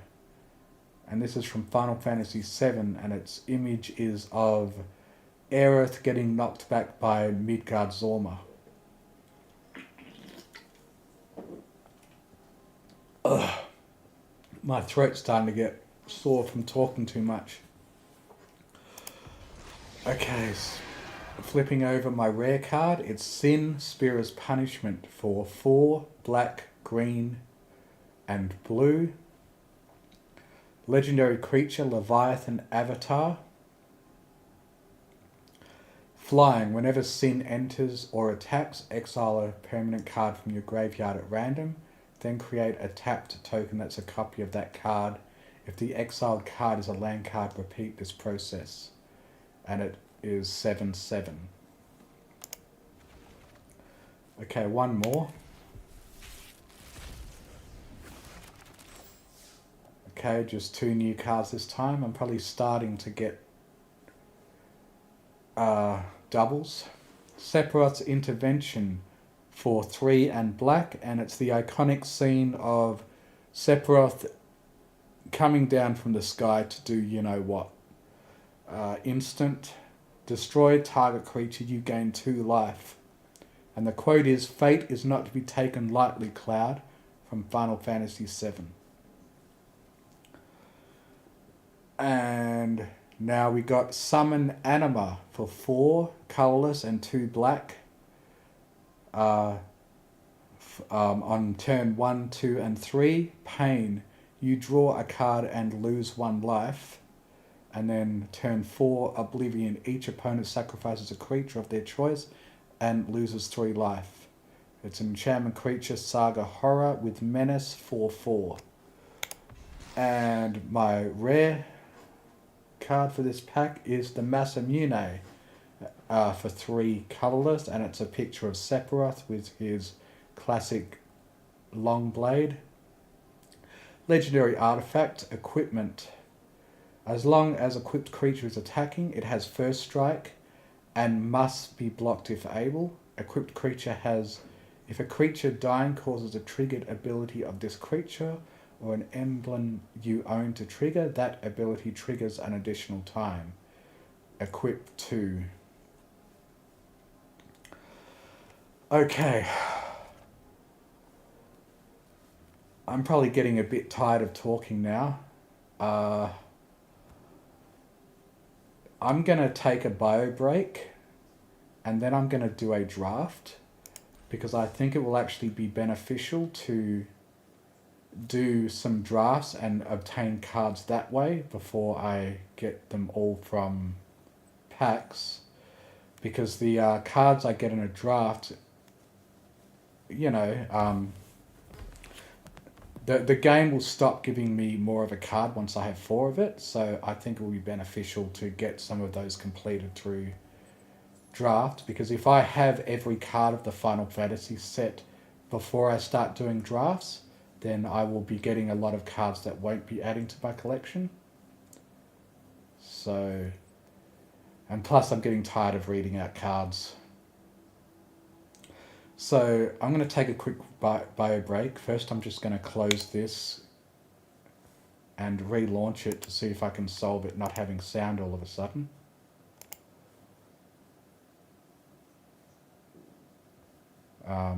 Or if maybe there's another reason no sound is coming through on my headphones.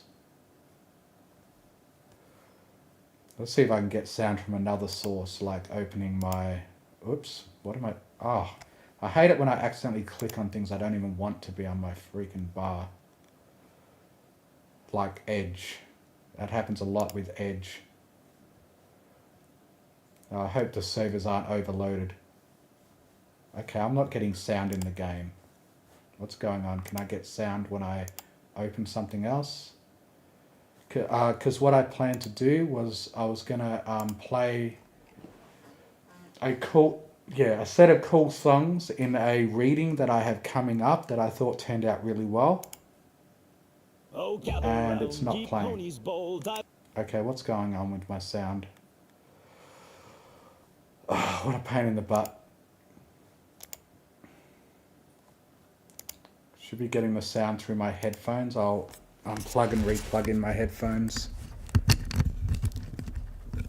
Now am I getting sound?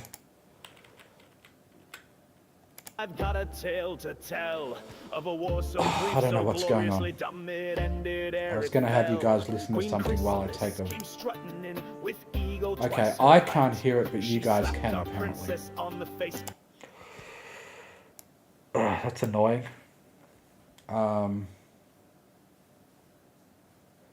You guys can hear it and I can't. Around ye ponies bold, I've got a tale to tell of a war so brief. Oh, I know what's happened. There it is. The volume control on my headphones is really sensitive. Sometimes it can just turn all the way down without me noticing. Okay. Alright, I'll leave these two songs that are for a future reading that I did. That's coming out soon.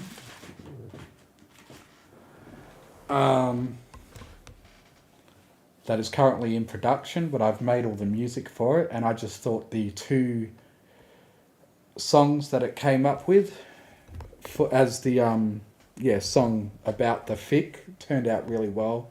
So I'll use that as the bio break, and I'll see you guys soon. Gather round, ye ponies bold, I've got a tale to tell of a war so brief, so gloriously dumb, it ended ere it fell. Queen Chrysalis came strutting in with ego twice her height. She slapped our princess on the face and then gave up the fight. Raise your mugs to the 5-second war. No blood was spilled, no settling score. She hit and quit with a legal twist, and 400,000 changelings made the housing list.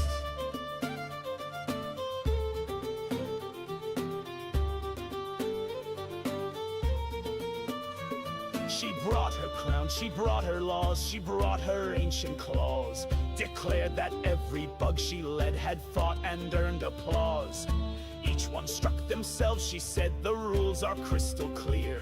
You owe us beds and mushy love and housing far and near. Raise your mugs to the queen who conned with ancient scrolls and logic strong. No spears, no siege, just courtroom flair, and Celestia sighing in her gilded chair. She summoned guards who weren't our own. For 20 years they kept it known. They slapped themselves, the treaty stood. Equestria said fine, we probably should. So raise your mugs to a war so short, to changeling tricks and royal retorts. The hive moved in, the law was tight, all 'cause one queen planned it right. So if you plan to strike a throne, beware the paperwork you own. For in this land of law and lore, even a slap can start a war.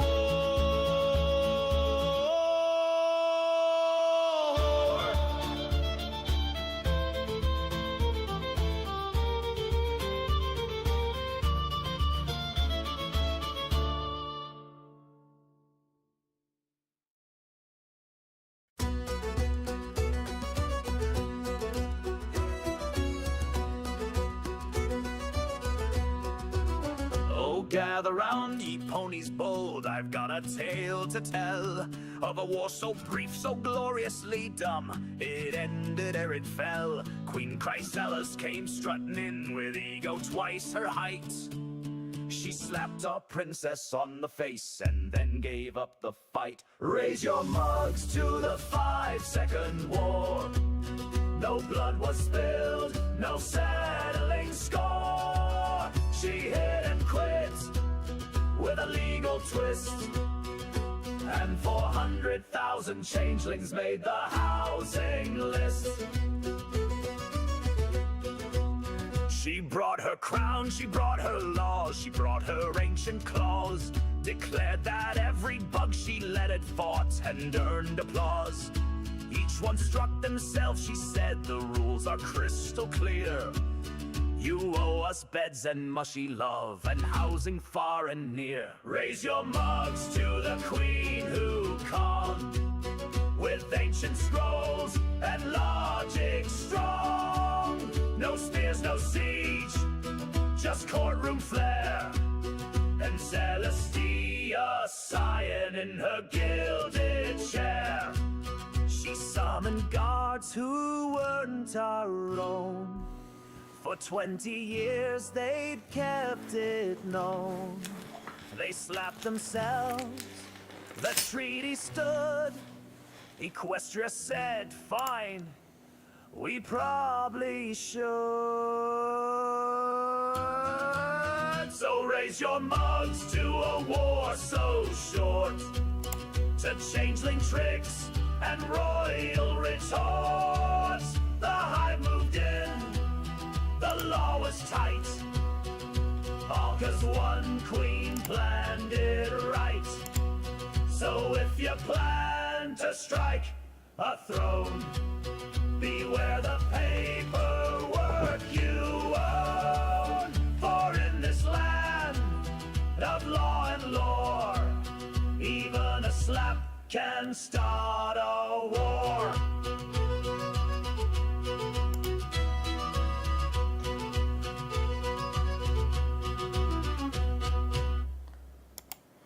Okay, I'm back. So I created those two songs with a pretty small amount of effort as the epilogue song to my next reading.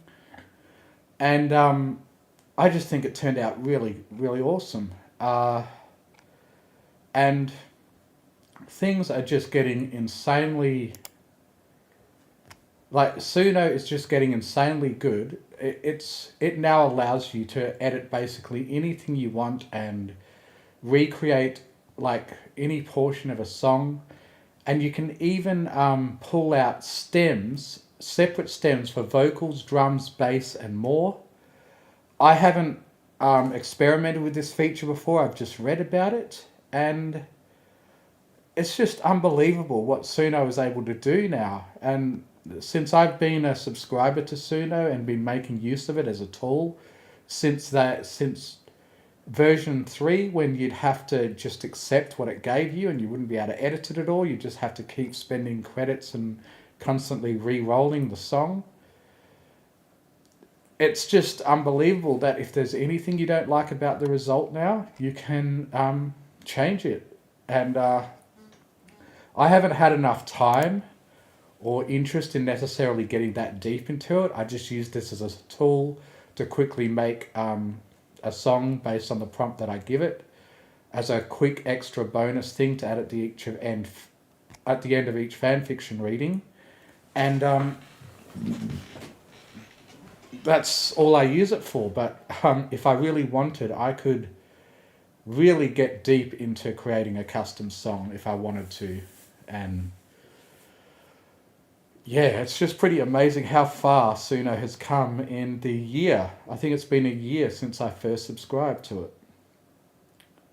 So yeah, and speaking of that and my YouTube channel and stuff,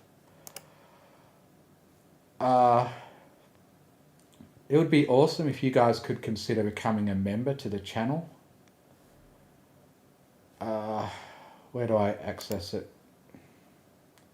So you can become a member for $1.49 AUD a month, and for that you get early access. Where do I bring up the tiers? Memberships.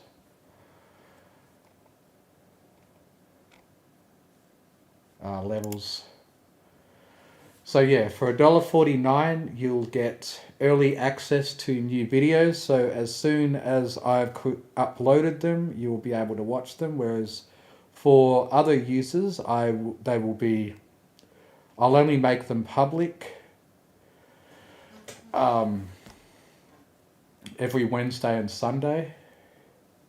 And yeah, if you're a member, you'll get them early, or you can pay a bit extra and I'll do a reading of your choice for 1,000 to 1,500 words. Or the horse tier for $6, you get a reading of your choice from 2,000 to 3,500 words. Now this is a pretty cheap price to get a reading done from me, but it is subsidized by the fact that it will still be a piece of content that I would have already made for the channel. You just get to dictate that it's something of your choice. But if you want something more custom, like a clubfic that I can't read on YouTube, there will be an extra additional price because of the fact that I can't actually put it anywhere where it will get any views or add to my channel's content library. So yeah, I would appreciate if you consider becoming a member. I'll try not to make myself advertisement too long. I've gained about 400 subscribers since I last did a live stream, which is pretty insane. I'm not really seeing my increased subscriber count that I've done by officially paying for a promotion through YouTube's thing, but I paid $60 because I added another $30 to the previous campaign that I did. I got 153,707 impressions, 3,500 people viewed it, and I got 685 subscribers. I actually started 2 new campaigns of a short version of my trailer and the normal version of my trailer, but showing to different countries, and they did terribly. After they did $2.50, I decided that they were doing too badly, and I decided to just continue the campaign that was working. And for some reason, Mexico is a good place to get viewers from for some reason, because I tried some other countries like UK and New Zealand in these other ones, and it had very disappointing results.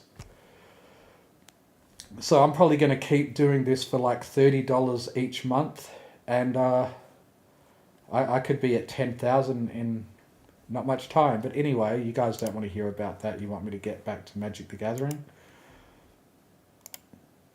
That's right, I don't have Magic the Gathering on Steam.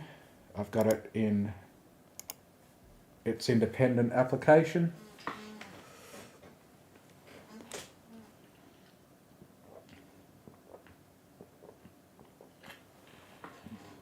So let's get into a draft for Final Fantasy Magic the Gathering.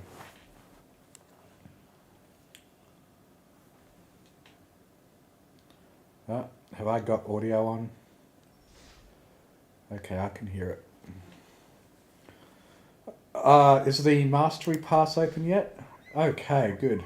So now I'll be earning EXP towards my Mastery track. So I've got the Premium Mastery track. So to start with, I've gotten this Cloud Avatar and bloody blah. I guess that was already activated. So I'll be getting this premium track, and it's a short one. I thought it would be. They've been making these mastery tracks shorter, but the same price, which is what made me give up on MTG Arena in the first place. It made me a bit pissed off, and they're still doing it.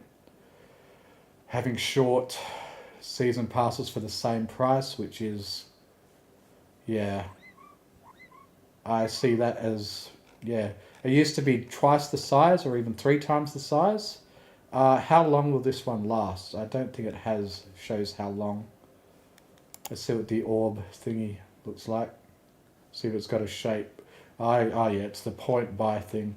They stopped doing the tree.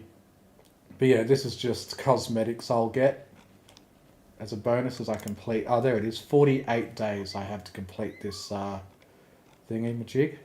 I guess it was normally 90 days, but it was the same price to get a battle pass that lasts 90 days as it does for a battle pass half that length.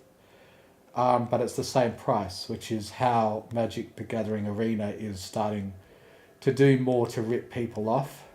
I had kind of wanted to boycott Magic the Gathering, and I successfully did it for until this set. I guess they pulled me back in, but maybe I'll quit after this set is over with, because I probably won't be as interested in the next set.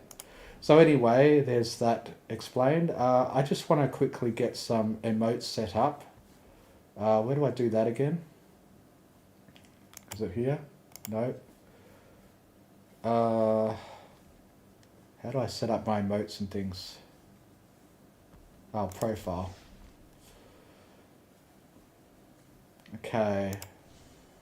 So I guess Cloud is a... Oh yeah, there's... Title's a new thing they've done. Apparently I don't have a title yet. I thought I unlocked some. Titles is a pretty new thing they've added to the game. Alright, so my hello emote. Oh, those are the default classic ones. I guess... Okay, those are the ones I don't have. I've got...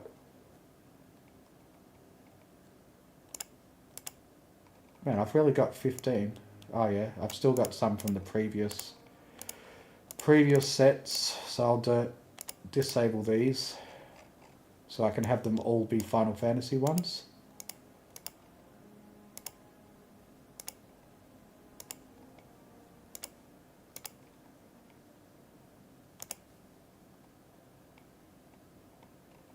Okay, so I can emote at my opponents. I guess I'll disable the stickers I had from previous sets and have them just be the Final Fantasy ones. So confirm for my emotes. What else have we got? Card sleeves. I think I'll have the VV one. Where is it? Oh man, I've got so many now.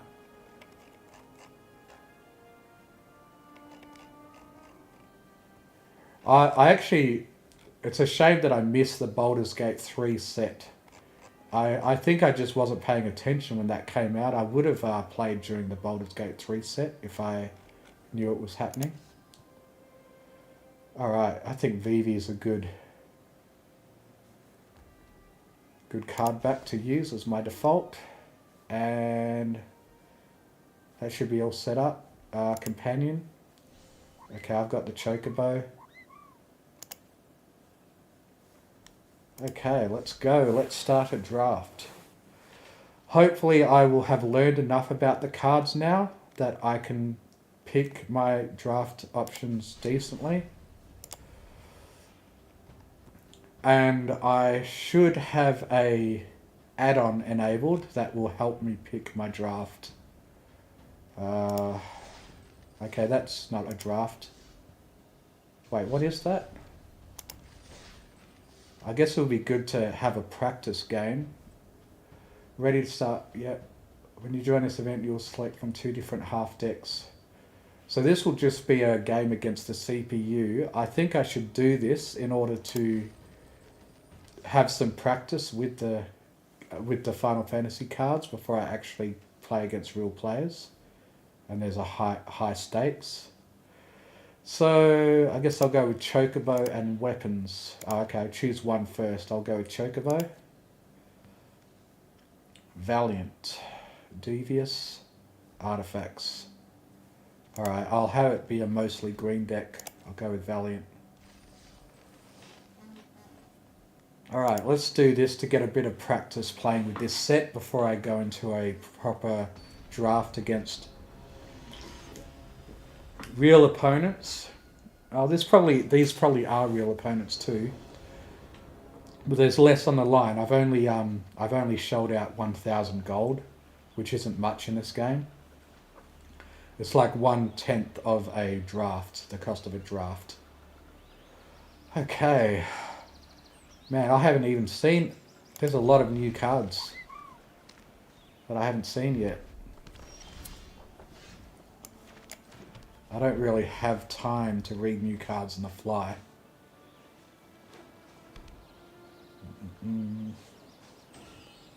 Alright, well, I guess I can mostly just play whatever comes up when this enchantment end is created, blah blah blah, blah blah blah blah.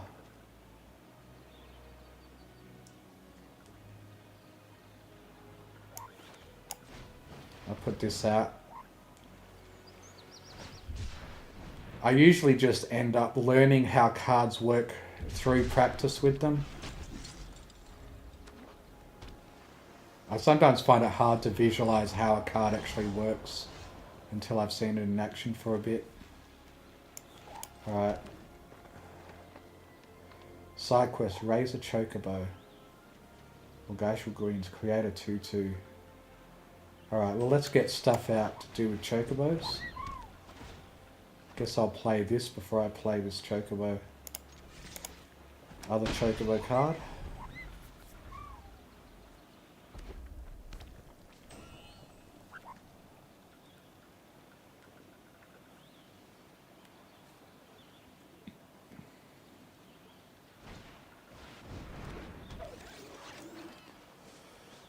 Look, turret, I saw that while I was drawing cards. So it looks like they've gone with some sort of artifact deck.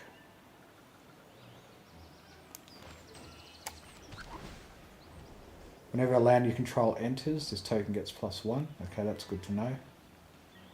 Quinner. One or more tokens would be created under your control.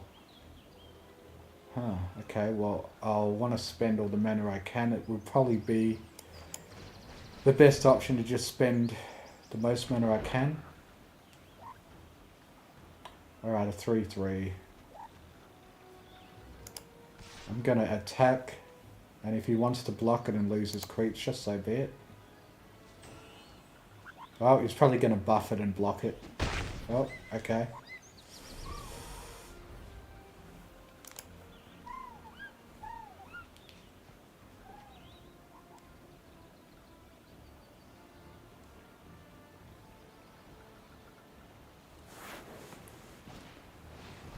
Call the mountain chocobo.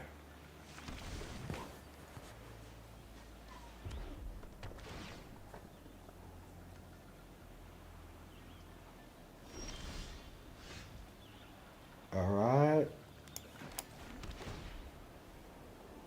Oh, I wonder if I should have played something before putting a land down. Create a 2/2 green bird. So this should synergize with Quinner's ability. Oh, maybe I should have played Renoa while I had the mana for her. But I was just intrigued by activating Quinner's ability. Legendary creature. Snowvilli's power is equal to the number of creatures you control. Okay, that's a lot now. Choose attackers. What's this ability? Oh, I can flashback it. Okay.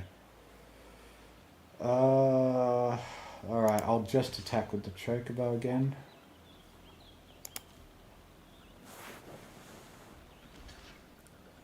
Alright. I seem to be winning so far, at least in terms of numbers.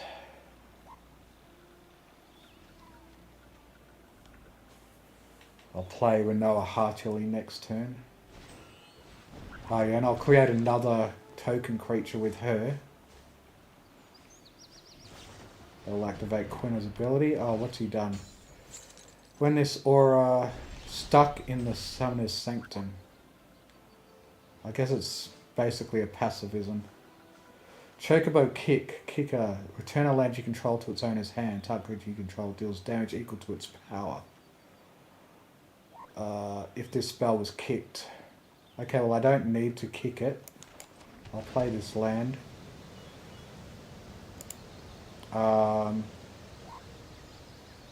Should I play Renoa or should I do the chocobo kick? I'll play Renoa.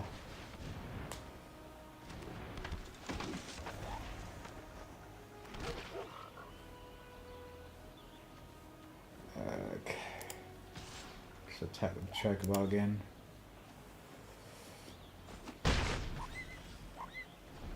He really doesn't want to lose that turret. What's this one? Prompto Argentum. Selfie shot whenever you cast an on-click spell.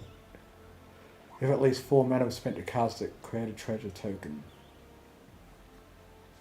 And he's got this cargo ship. Oh, leave her alone. Don't do something to her.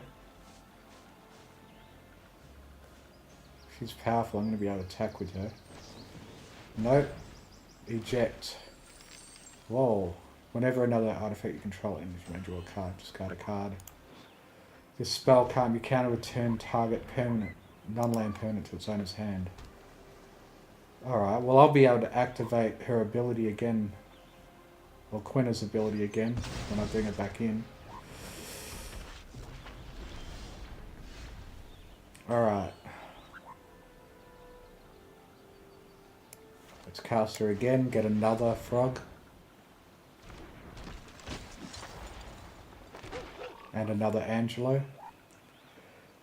Oh, choose the... Oh, okay. Fortunately, her dog is a legendary. Alright, now let's get this land. Okay, here we go. Now I can Chocobo kick. Return a land you control to its owner's hand. If this spell is kicked, the deals twice that much damage. I don't need twice the damage. I can do it without returning a land, I believe. Okay, target creature deals damage to that one.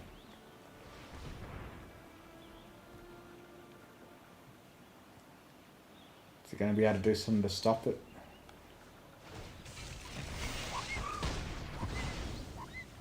Okay.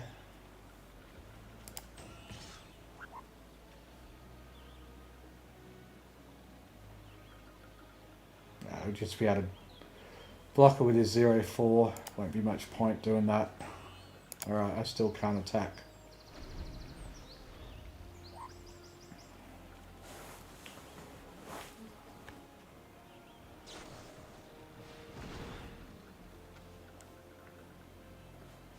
So L1, draw a card.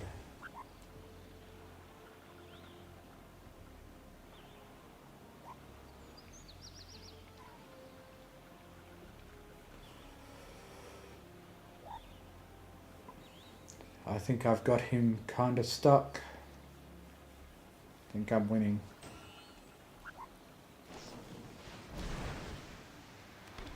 Unless he does something crazy. Oh, he's getting this pretty powerful.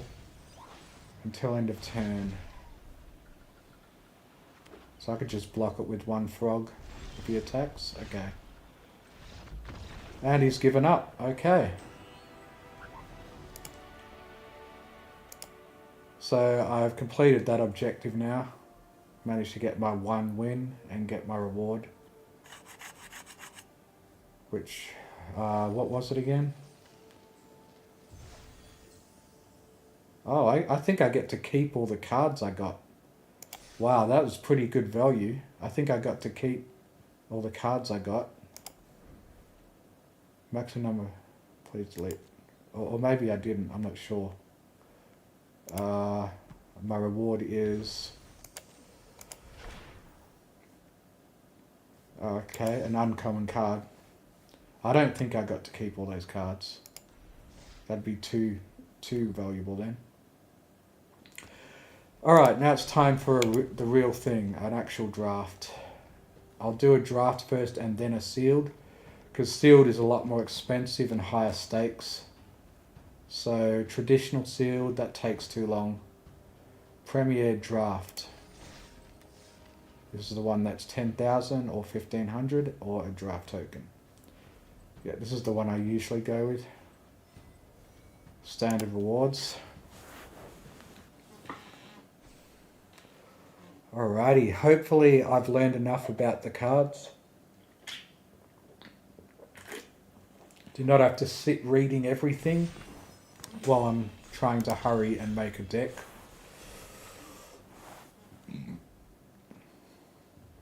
Okay. I don't necessarily have to pick the rare ones, but I guess it's usually the best choice. Okay, that's just a artifact, so that could go with anything. It doesn't look like my add-on is working. Damn, the add-on was supposed to help me know what the best cards are to pick for a draft. Maybe the, yeah, I had this add-on on my previous computer. I'm not sure if I actually got the right other add-on. Toggle. Crap, I might just have to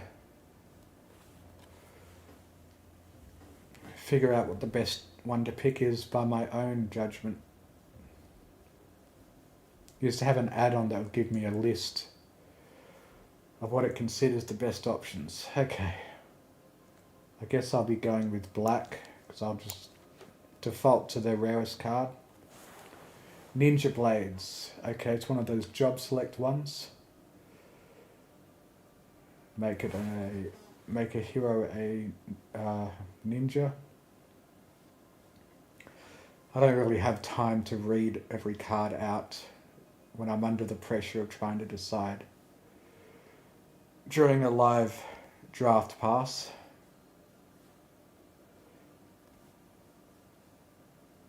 Although they're taking so long that I guess I do have time to read a bit. Whenever this deals combat damage to a player, draw a card, then discard a card. Okay. I want to get a land that gives me some options. A good land that can become any mana. Probably be good.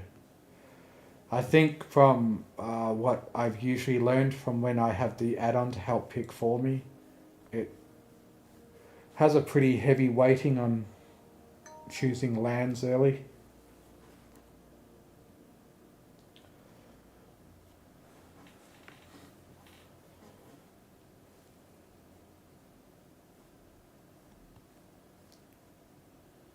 These other people aren't even using a Final Fantasy avatar.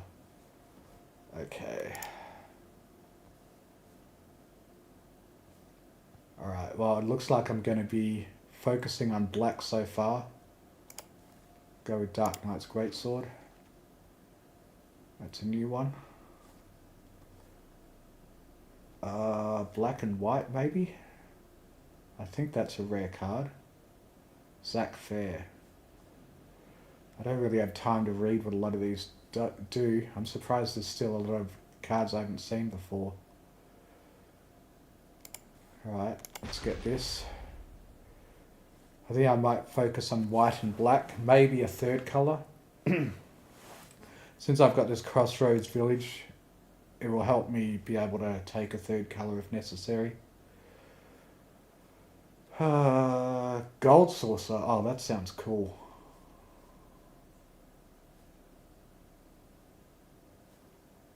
Oh, planes. Ew. Alright, I'm going to go with Gold Saucer. An Iron Giant. Whew, that's expensive.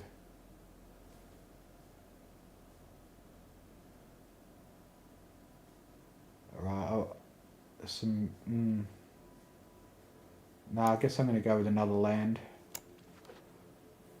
I want to focus on white and black cards now that I've already leaned in that direction. Alright, a white equipment. I'll go with that.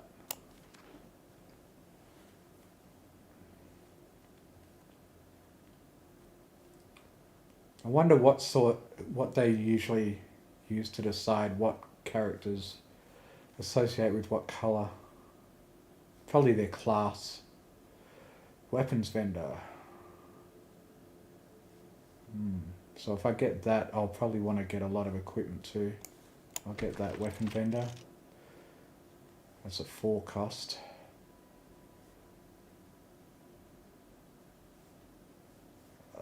Oh yeah, white and black, perfect. A white and black land. I'll get that just because it's a black card. Return 2 cards from your graveyard to your hand. Fight On is the name of the song of the battle music in Final Fantasy VII.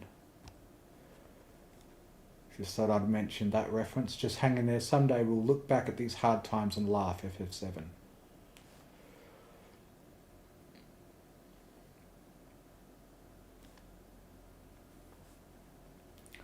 Alright, let's go Cactor, that, or an artifact. Maybe I could go with a third colour, maybe depending on whatever the next rare is. You're Not Alone. or swamp. You're not alone. Okay, I got a plains, which is kind of pointless. Black, green, and blue. Okay, I probably shouldn't go for the rare. I shouldn't need to feel pressured to go for rares because of the fact that I'm already opening 50 more packs or 30 more packs. So I can take a hit in picking up the rarest cards.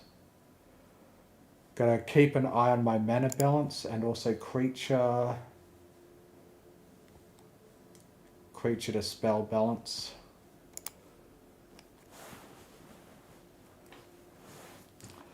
I'm not used to not having an AI help pick this for me. So I'm worried I'm gonna do terrible. I mean, everyone else is probably having an AI help pick their cards. I mean, that's what I've found sucks about MTGA. Everyone's gonna be exploiting the meta. I guess I can go with a high price card.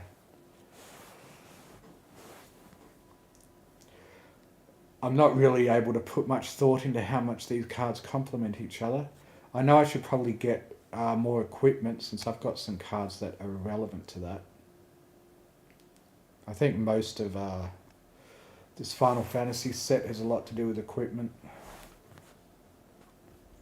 Let's read what the Gold Saucer does. Add a colorless. 2, flip a coin. If you win the flip, create a treasure token. And then 3, sacrifice 2 artifacts, draw a card. Okay, that's kind of cool how it has a reference to gambling with the Gold Saucer. Stiltskin Moogle Merchant. I should probably get more black if I can. What's this? Sephiroth's Intervention. That's pretty expensive. Let's get a nice cheap creature. Summon Anima. That's a bit expensive. I'd like some cheap creatures. I'm just kind of rushing my decisions. I always feel pressured by time, but it looks like I had more time to think about that than I thought. I'm keeping my balance pretty good so far. Mill 2 cards. Alright, let's get a cheap white creature. Now I've got plenty of cheap cards. I should try to aim for the middle. Okay, let's get this Ash. Oh, Elixir. I'll grab that. Creature spell balance. Oh, it's like creature then artifacts. I should try to get more creatures. I guess the magic pot counts as a creature. That's 2 of that I've got now.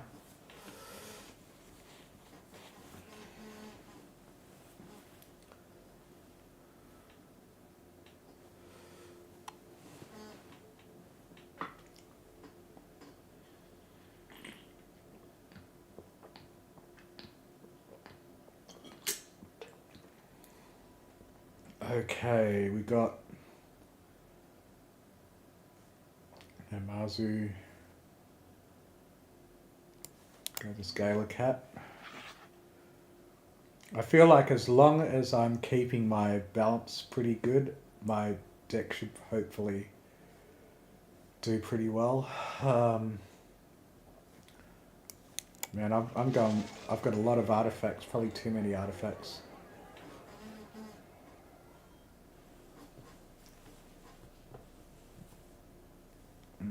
None of them really fit, I guess. Elixir. I think I'll remove one of the elixirs now. Can I put in the sideboard?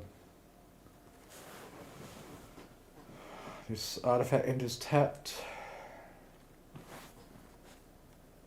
Ah, damn, it's all blue. I don't know, maybe I could go blue as a distant third colour.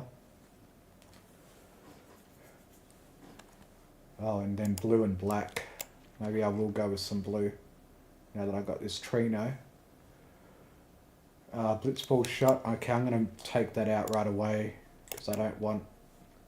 I'm going to just go with those three colours from now on. The Darkness Crystal. Excalibur 2. Man, there's still so many cards I haven't read yet. Darkness Crystal. Okay. I've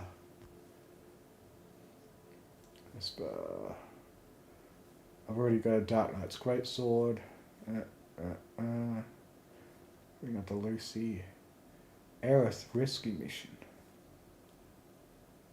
White Mage Staff. Let's go with that. I think some more equipment would be good. Ship. Okay, I want to get something, a couple of blues in here. Now that I've got this Trino card. Dragoon Lance. White and blue. Alright, I'll grab that. And now I'm probably going to put blue as my focus so I can even it up with the other colours.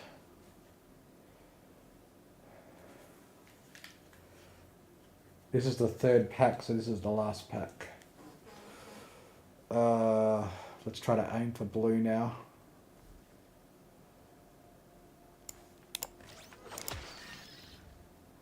"13 creatures, 3 spells, 12 artifacts." I think I'm going to be pulling some artifacts out after this round sketching. I've probably got enough one cost. I don't have time to think about it.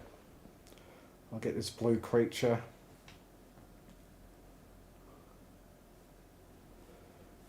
Try to keep it balanced. Ash. Ahriman. Ether. Let's get another equipment here. I think that will synergize with some other cards.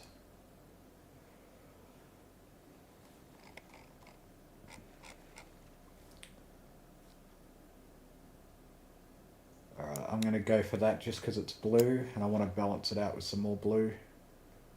Alright, 3 cost creature. That's what I'm basing that decision on. That card had a unique sound effect. I wonder if every card does and I just haven't noticed. I think like every card in MTG Arena has a sound effect associated with it, which is pretty cool. Or maybe only sometimes because I only just noticed it then.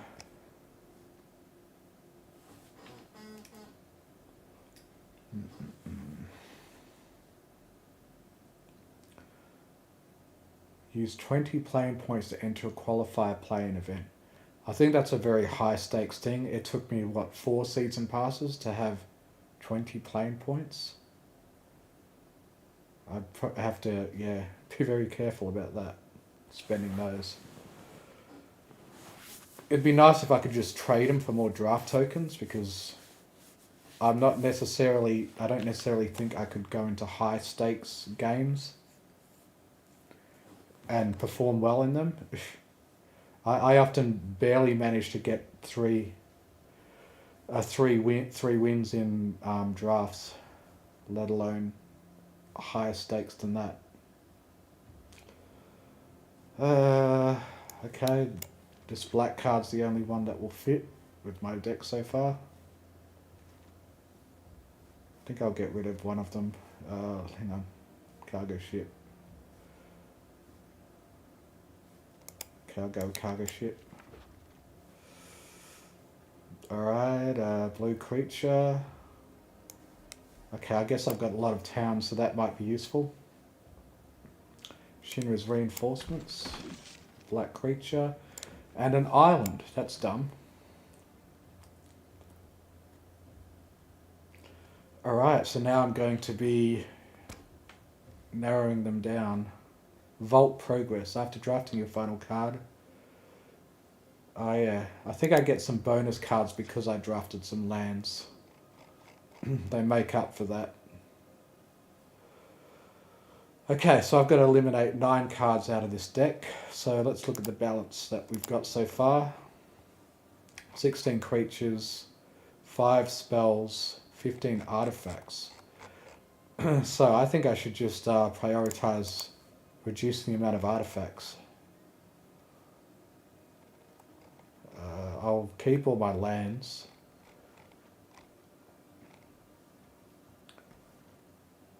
I guess a lot of artifacts have got a colour too. This artifact enters tapped. 5. Exile this artifact. Shuffle all non-land cards from your graveyard into your library. Okay. My deck is pretty balanced. It's got a good balance to it. I'll get rid of one of these Dark Knight's Greatswords. I think I should, based on the balance, eliminate another thing that's got 2. I guess I'll just have 1 magic pot. Now I'll focus on eliminating something out of the 2 cost. Because 3 cost is what you should always have the most of in your deck.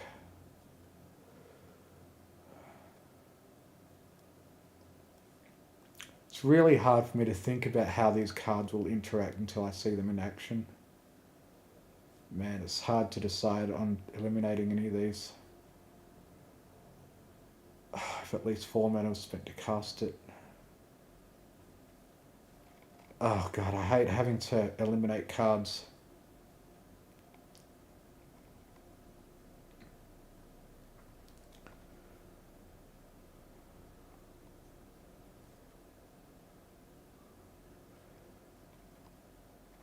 Well, I guess it's good to have a lot of artifacts because they're usually equipments. Oh, this is so hard. Got to eliminate 7 cards.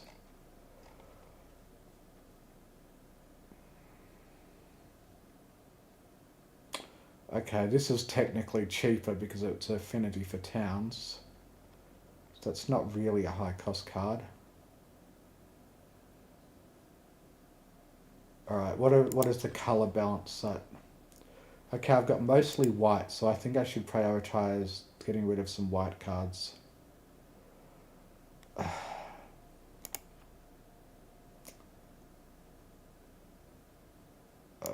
Actually, I think I'll bring Ash back because it looked like she had to do with synergising with artifacts.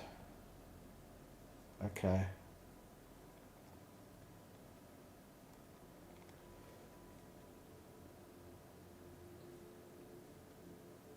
Tap target non-enchantment creature. Take that out. I probably got slightly too many 1-cost cards, so I should get rid of one of them.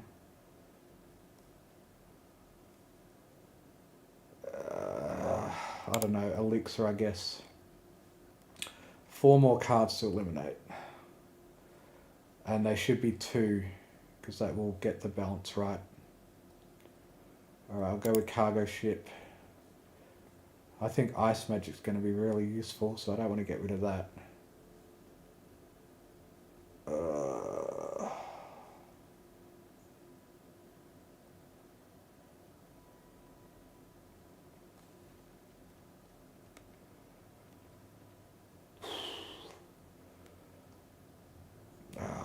Magic Pot.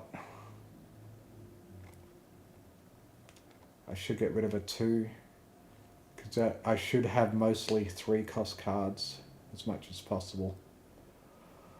I guess I'll get rid of this common Sahagin and 1 more 2-cost card. I want to see Monk's Fist in action. I don't want to get rid of Ice Magic, but I hope I'm not getting too low on creatures. Yeah, I'm getting pretty low on creatures here.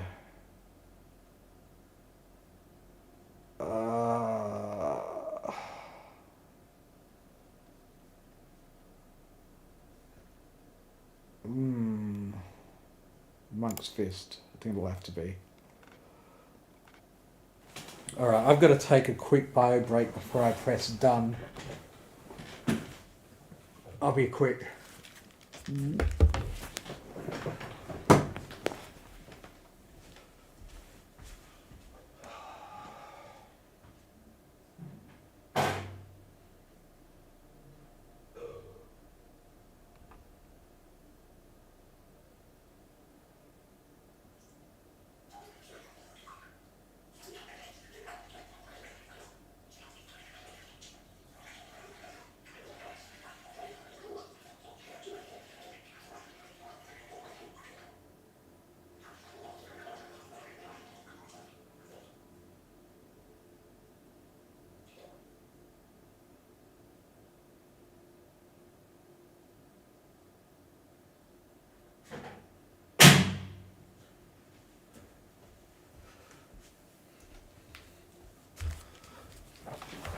Sorry about that.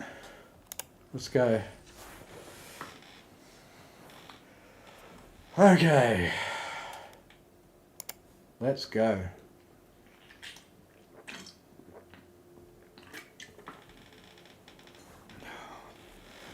Just hope I can get at least 3 wins and not embarrass myself.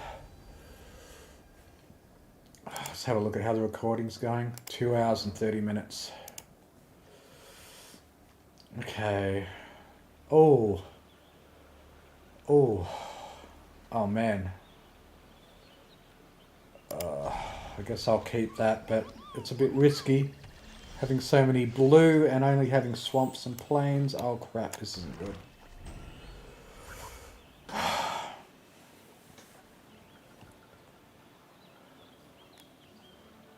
I guess the good thing about these artifact equipments is that they're technically also creatures, because they come with a 1/1 creature. Demon Wall. That's a classic. Okay, plains. And unfortunately that's it. And a colourless.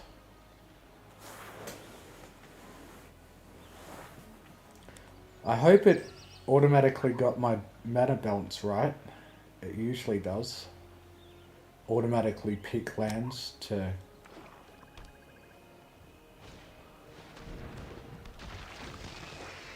This creature, destroy target creature that was dealt damage, exile. Alright, I got some blue, but it will come in tapped. So, in that case, I want to play another swamp first. Get my ninja blades out. Okay, so it comes out as a hero. So it's technically a creature.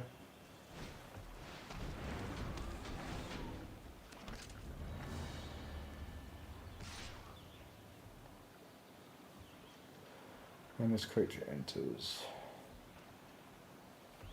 It will cost 2 to re-equip. I think I'd like to get rid of that.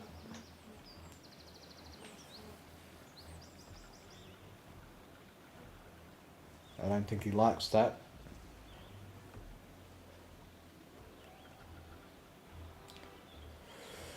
Or he's DC'd and I'll automatically win this game after waiting 5 minutes.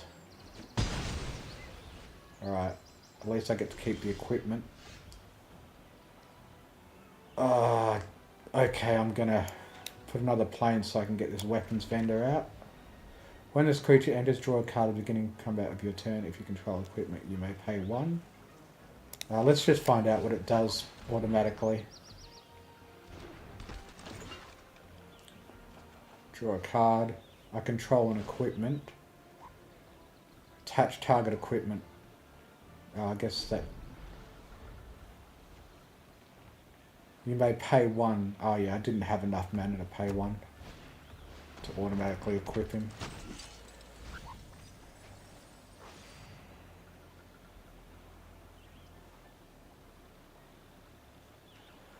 This creature enters mill 3 cards when you gain 3 life. Oh crap.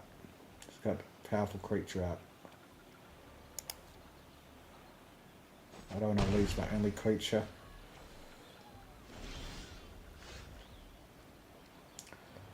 Alright, now I can get this land out while I can still cast this. When this creature enters, you lose 1 life and create a treasure token. Whenever this creature attacks, you may sacrifice another creature or artifact to Surveil 2.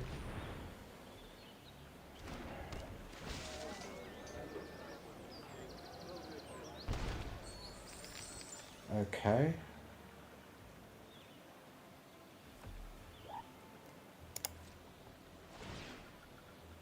Beginning of combat on your turn. If you control an equipment, you may pay 1. Yeah, let's do that. I can choose who to equip it to as well.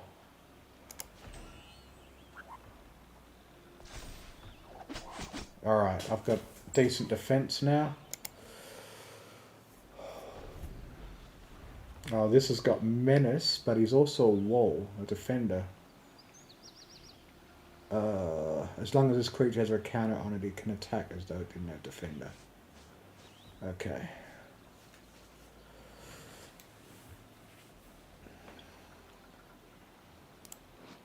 Demon Wall, Final Fantasy 14.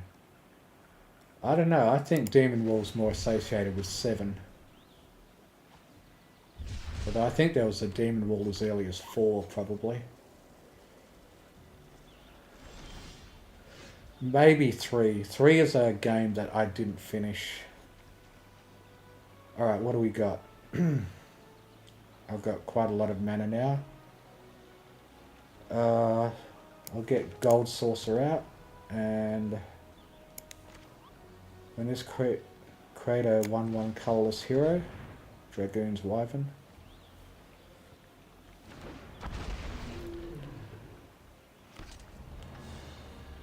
Okay. Oh, I could equip. Alright, let me see. 4 or 5.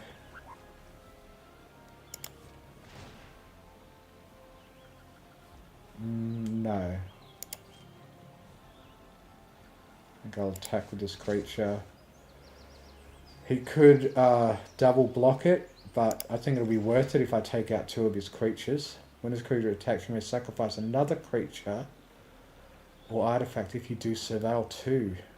Alright, let's sacrifice the hero. Surveil 2, I've got enough lands.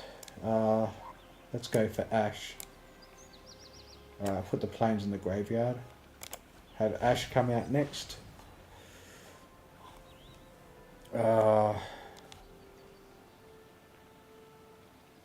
Alright, I'll flip a coin if I don't need to use this mana during his turn.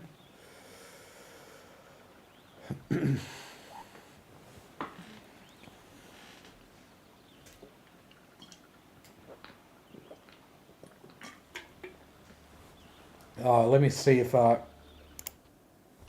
one's in the chat. Only 2 people have viewed this dream so far. Okay, he's not blocking. Let's go.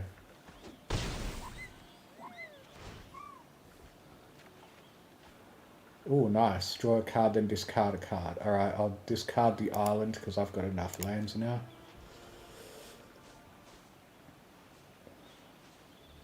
Wait, why am I able to play this on his... Is it still my turn? Oh yeah, it is too. Whenever I attack, look at the top 5 cards. Alright, I'll cast Ash before my turn ends. Alright, now I'm probably going to move my equipment onto the Dragoon.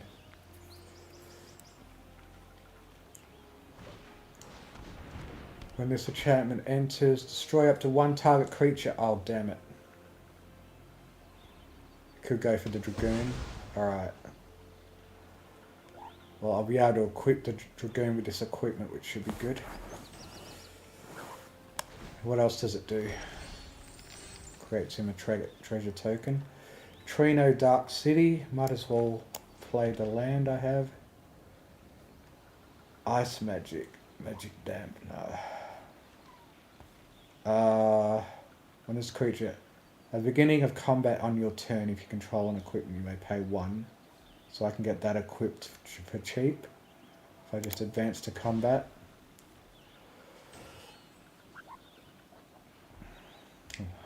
Okay. Yeah, auto pay. I want to equip it to my Wyvern. Oh, he's probably going to try something with his one treasure, maybe. Okay, let's attack with... Whenever Ash attacks, look the top 5 cards in my library.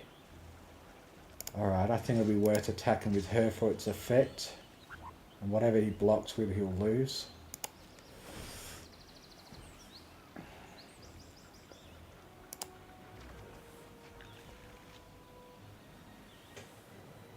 Okay, I've got this ice magic too. I think I'll save the ice magic for later, maybe. For during his turn. Oh, he's going to cruise something. Return target creature to owner's hand. Target creature's owner puts it up there, choice the bottom, or... Alright, let's see what I can do. So he's brought out a 4/4. I can either give it a +1, that won't be enough.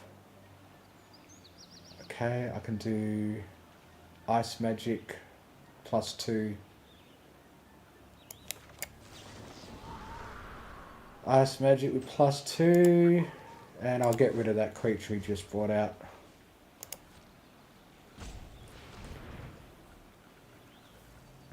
What's he going to do about it? It's only got 1 mana left.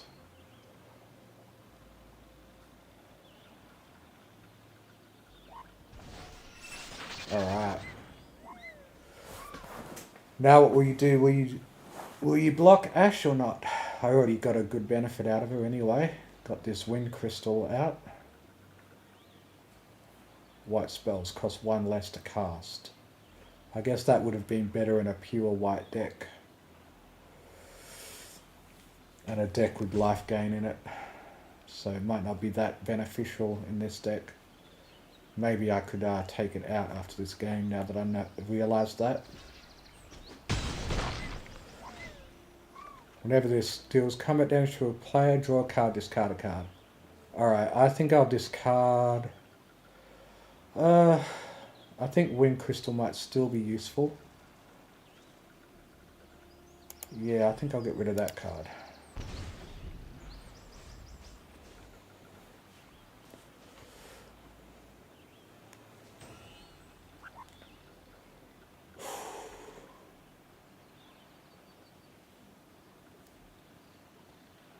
Okay, draw 4 cards for 4 mana and have 3 left. That could be a good option for next turn. Uh-oh, what's he doing? Exile target, non-land permanent. F you, god damn it.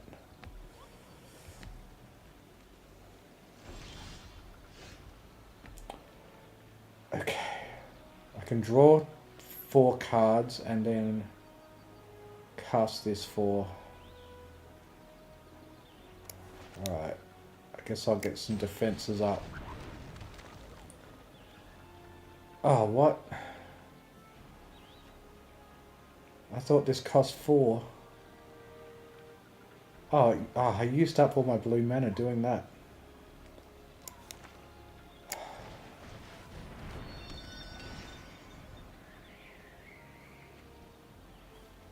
Alright, I guess I can't do anything.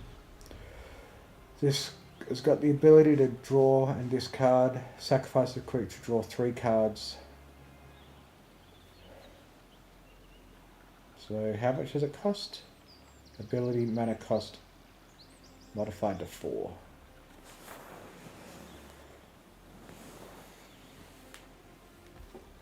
Oh, don't target me with anything. Leave me alone. I don't want to lose my first game. Oh, crap. Oh, that sucks.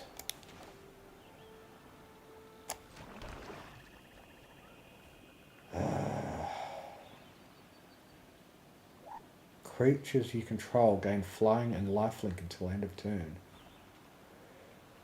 White Mage's Staff. Alright, I'll cast that.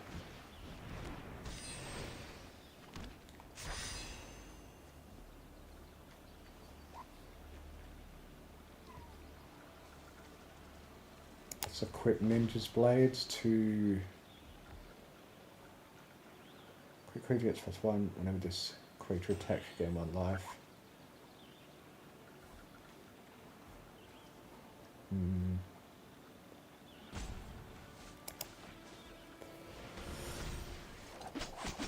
Alright, let's draw 4 cards to hopefully get something useful next turn. What can I do? Nothing really.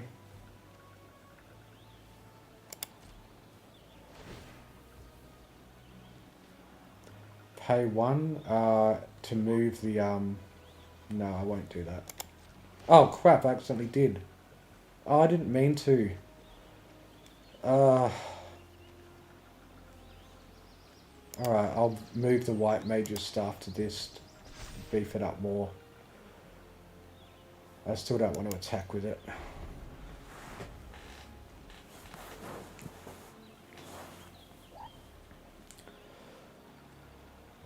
Okay, I can get this out as a decently strong creature.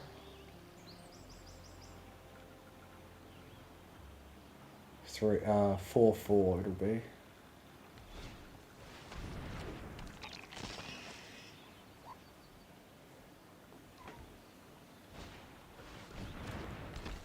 Oh crap, I don't think I'm winning anymore. Trample, it's going to be pointless to block it. Do I have any... Alright, I'll see what I can do next turn. Hopefully I can come back from this. Fight on. Return up to 2 target creature cards from your graveyard to your hand. When this land enters, you gain 2 life. I'll do that. And crypt creature gets +1/+1.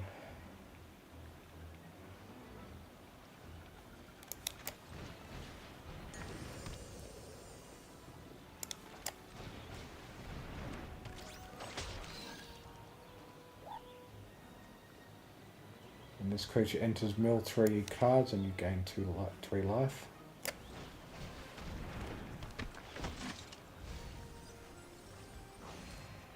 Okay, I just need to enter combat phase to get a free equipment move.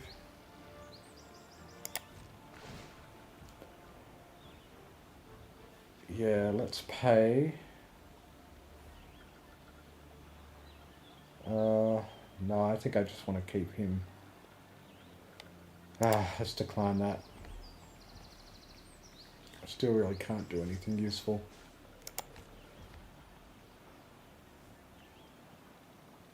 Exile this equipment, then return it to the battlefield transformed under its owner's control. Oh, I should have used that thing to equip this for free. Alright, equip 1. Equip it to this guy. So now I can at least block his Iron Giant. Alright, that's good. I missed out on doing that for free though. I'm an idiot. Oh no. No, I'm not. It would have still cost 1. So it wouldn't have changed the cost at all.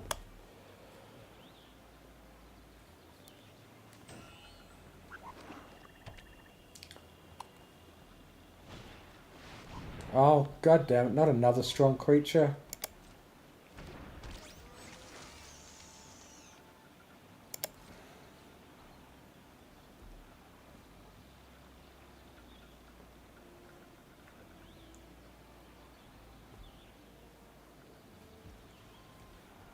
Alright, he's not doing anything. Since I'm going to my turn, draw a card, then discard a card. I think I should do that before I end my turn. Okay, that was just did nothing, but at least I'll untap him straight away.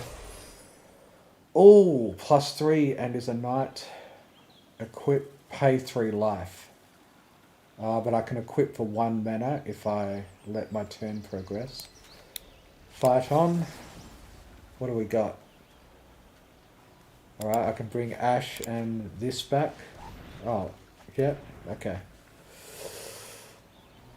So, that'll leave me with 2 mana left. Oh, I can get both of them out. Or should I get the equipment on someone first? I'll automatically do that with 1 mana. Alright, I think I'll go with Ash. Then I'll advance to my combat phase. Oh, I'm an idiot. I forgot that I gotta bring the greatsword out first. Alright.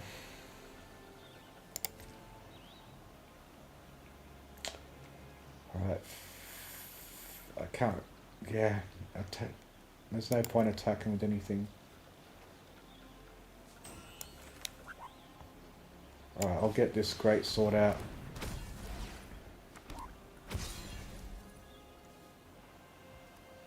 Pay 3 life to equip it to someone else.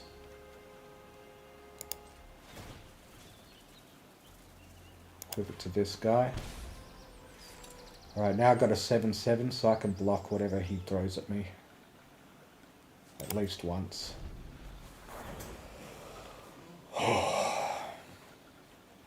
Probably made some bad decisions.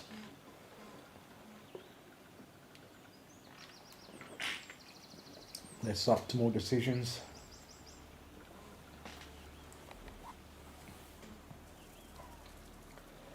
Oh crap, yeah. I should probably just activate this wind crystal next turn. Just attack him with everything. Hell yeah. He'll be able to kill something with his Araman though. Oh, what's he doing? What's he planning? Okay. So that no longer has Defender. What are you planning? Attack with that. Can't be blocked. God damn it.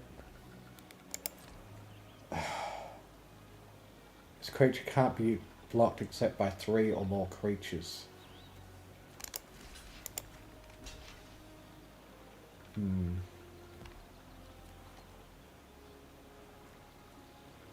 Okay, I only need to block... Oh, that's right, 3 creatures. I guess I'll block with enough to kill it at least.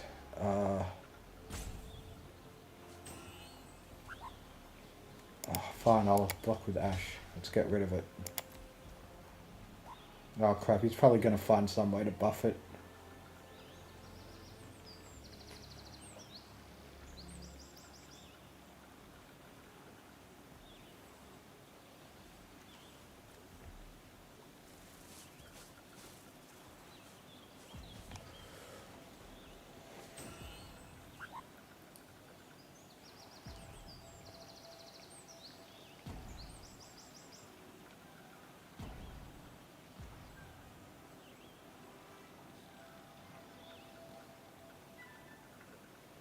Maybe he's DC'd and I'm going to win this match. I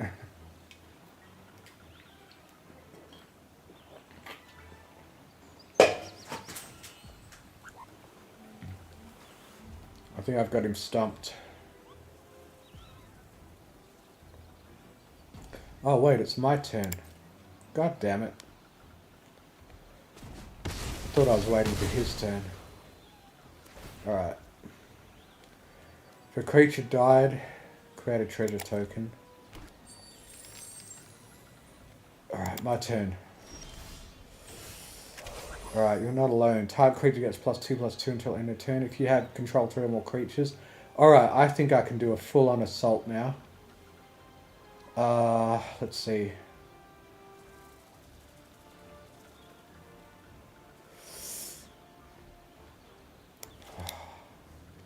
Alright, that's an instant, so I can surprise him with that. First I'll do this.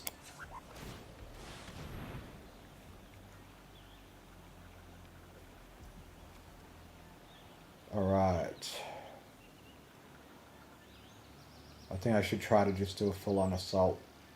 Surprise him by giving +4/+4 to something. Let's not move an equipment. I don't think I need to do that. Decline. Alright, let's go all out.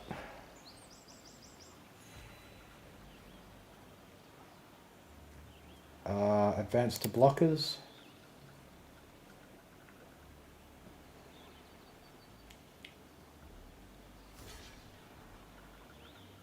Yeah, obviously he's going to block my... Alright, let's surprise. Let's get a +4/+4 on that one. He's hoping to...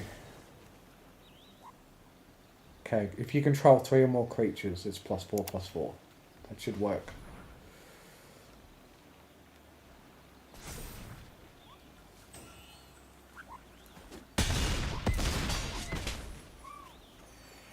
Oh yeah, 56 life, bitch. Haha. Alright, now I can equip... Let's try to equip as much as possible. Equip the crystal fragments on my scorpion. And Dark Knight's greatsword. Pay 3 life, I've got plenty of life to pay with. In turn.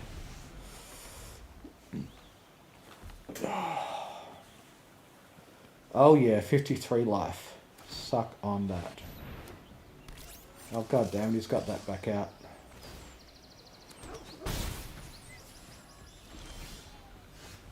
Okay. Oh yeah, and I can just do the wind crystal again. Let's get this out. I've got plenty of mana. He's only got a 5/5, 1/1 and 2/2 to block with. So I might as well get this guy past 5 health. White Mage's Staff. Hang on, I don't think I need to pay to equip that. Oh, it'll cost 1 either way. Who should I equip it to? It's got a 5/5. Yeah, let's just stack it on this one.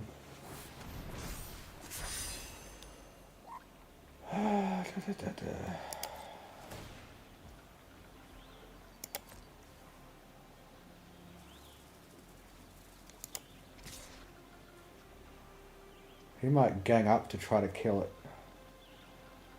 Hold on.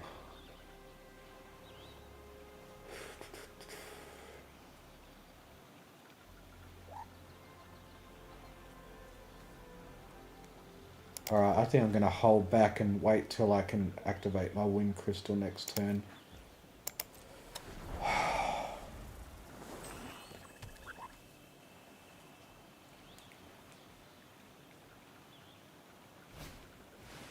I don't think he'll be able to do anything to stop me. Whoa, okay, he's getting a lot of stuff out. But I got wind crystal. I can just let him do as much damage as he wants, really. I don't need to block anything. Alright, no blocks. That's a little bit, not much damage for me. Alright, let's go. We got this. Let me just activate the wind crystal first to make sure. Wind crystal. Alright. Yeah, first game won. Looks like this deck is synergizing pretty well.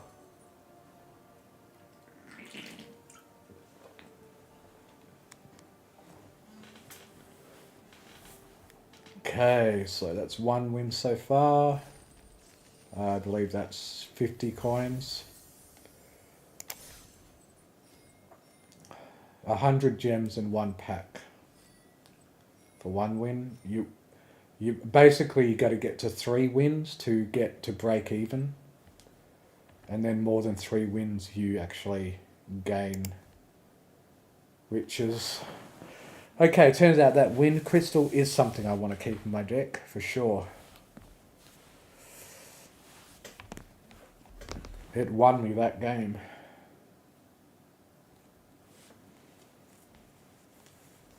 What's the time? 2:53 AM. I got an appointment at 9 AM. But I don't think I want to stream for more than How much are we on now?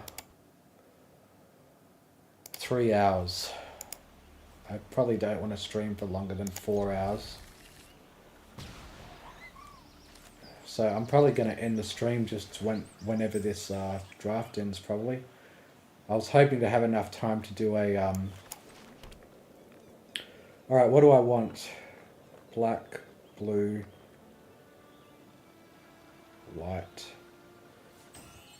I think I'll pick black or white. I don't have any white cards yet, but I probably will. At least I got all 3 colours of mana represented now. Right, white major staff. It's a good thing to start with. I was hoping to get through a draft and then a sealed before I end this stream, but I don't know. I'm starting to feel tired.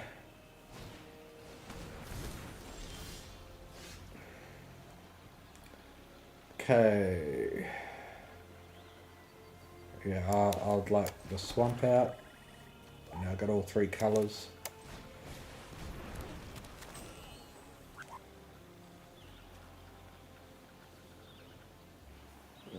No attacks. Oh, I got the darkness crystal this time. Black spells cost 1 less to cast. If a non-token creature an opponent controls would die.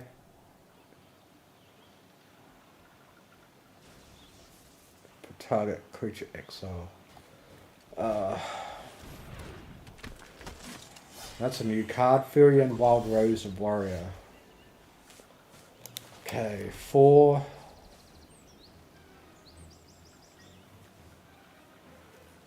I'll get this out. Oh, damn, I don't have either 2 black or 2... Oh, okay, I can substitute that treasure. For the blue or black, I need to get one of those out. Combat. No attacks. Match tech infantry. Oh yeah, as long as I control another artifact, the treasure counts as that. Oh wait. Wait. I want to spend that treasure on the darkness crystal. Put target creature... If a non-token creature an opponent controls would die, instead exile it and gain 2 life. And then take control of it, I think is how that works. Okay.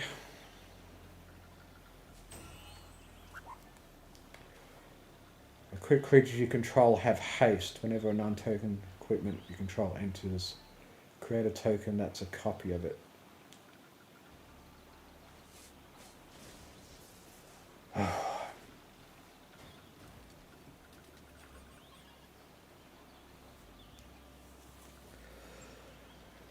Oh, come on, do something.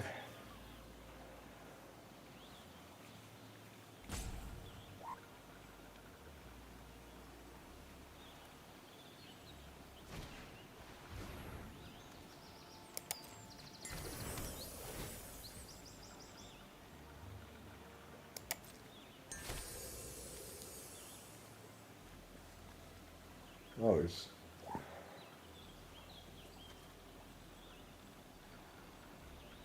Wait, is summoned Alexander already?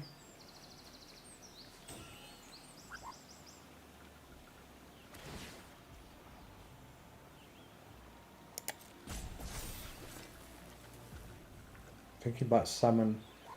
exile this equipment.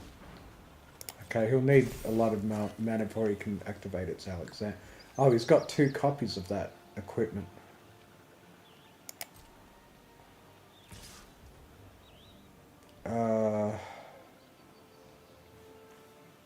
And this create a treasure token.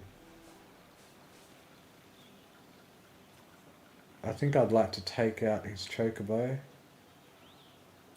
Go on to blockers. Block with this.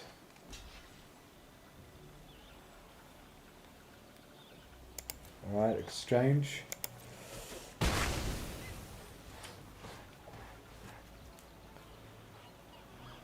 Okay, yeah, I want to save that treasure token. Whenever a non-token you control enters. Oh, right, so that's why you got a copy of it. And it was a temporary copy, so. Okay, Darkness Crystal. Knight's Great Sword. +3, +0. Pay 3 life to equip. +3, +0. Okay, if a non-toad creature an opponent controls would die. I think I want to get this, hold on. Black, black. Okay, black, black.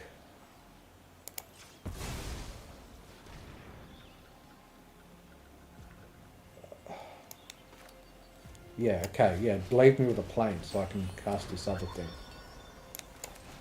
So Magitech Infantry. There we go. Now, if I can get his Furion to die, I'll be able to take it myself with this Darkness Crystal ability. Oh, crap.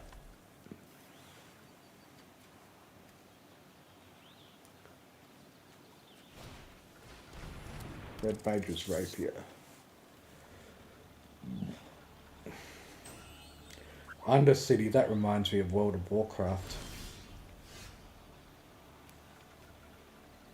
What game is that referencing?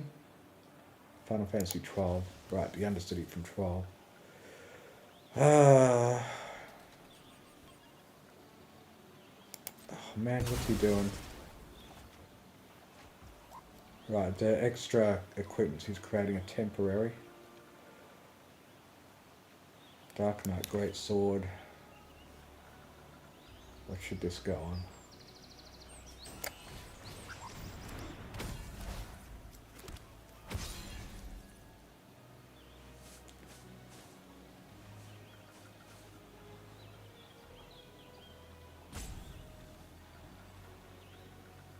Yeah, I'll keep it on that. Don't have to do magic, damn.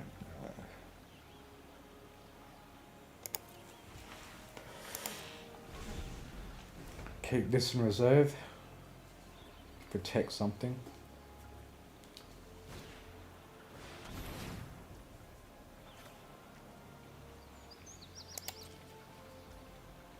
You draw 2 cards and lose 2 life. Black Wizard creature token.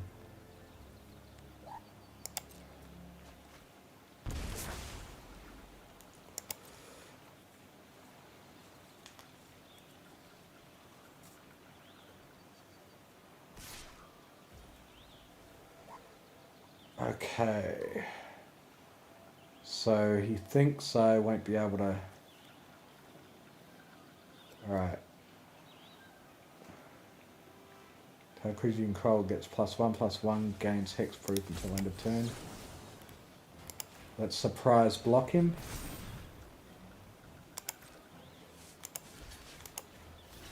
And kill that. That should work.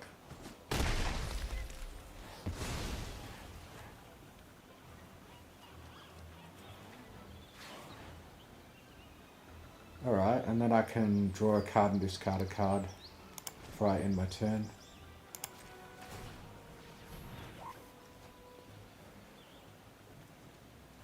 Oh man. It will kind of suck to discard that. Oh, damn it. Damn it, that's not good. Alright, get Gold Saucer out. And then what can I do?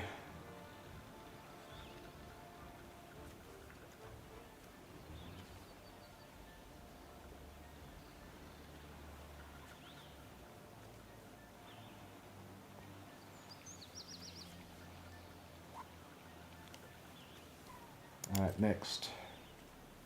I don't want to attack.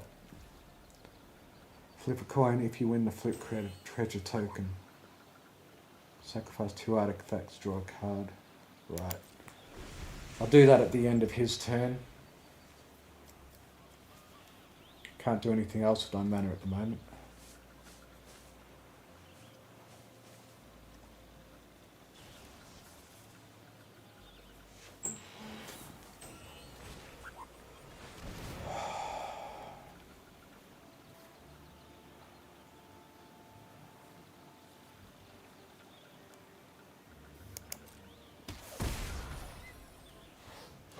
So should I for a mana caravel, put in your hand and shuffle.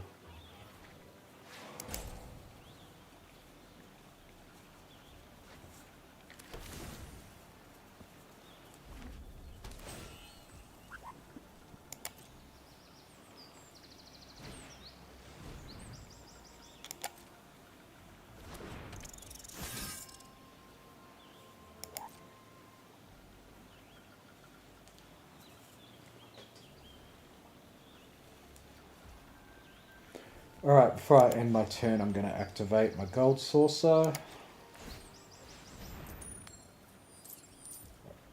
Oh, was that a loss? It looked like it was heads.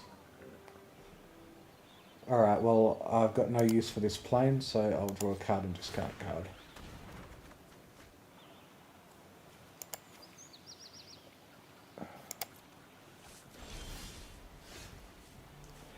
Fight on, return 2 creatures.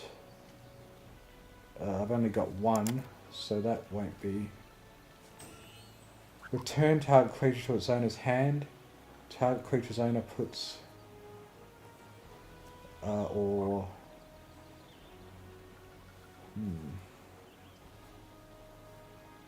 could temporarily take his Furion out.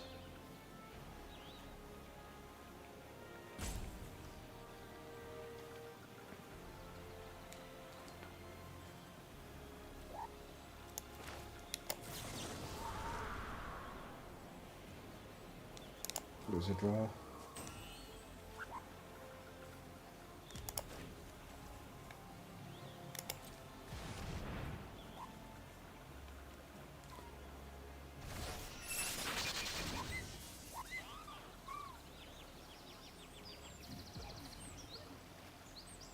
Combat.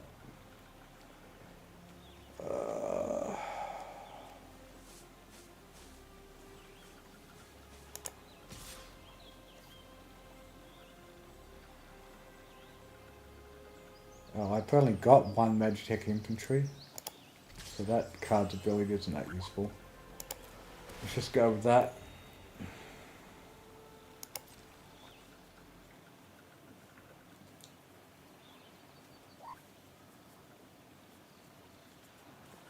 Is anyone watching this? Nope. I thought I might have generated from views or just from people that were interested in Magic the Gathering.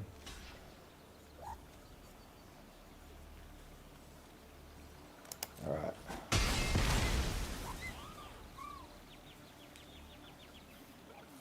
Okay, before I end my turn, I'll do another cycle. Oh. I think that, yeah, I want that swamp for the fact of getting the darkness crystal to work. So I'll get rid of the fight on, keep the swamp. Play it now.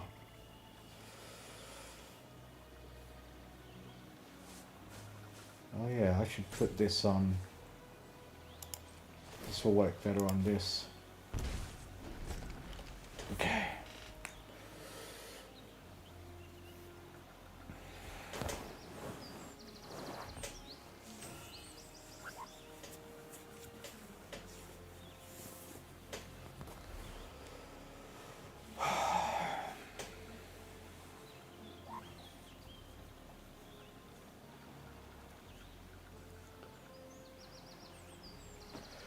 Man, I'm thinking of a quick bio break. Maybe if his turn it keeps taking so long on his turns. Okay, he's got Furion back out. Quick treasure.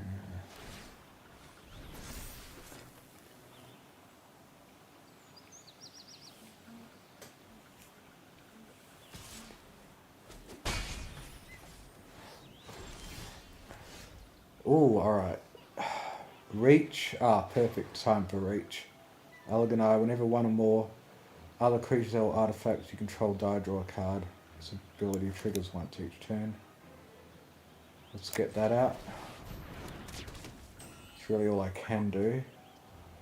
Damn, the White Mage's staff costs 3 to equip.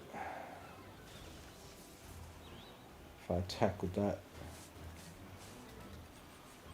We want to give up. Yeah, I think I should attack. Or maybe not. I don't think I should attack because it'll be most beneficial. Oh wait. Yeah, end my turn. So I can still block with that and I'll end my turn with using his ability. Oh wait, draw a card then discard a card, so I'll have to discard whatever card I draw with that. Whenever choice. Okay, I didn't think of that. So there's no point using his ability.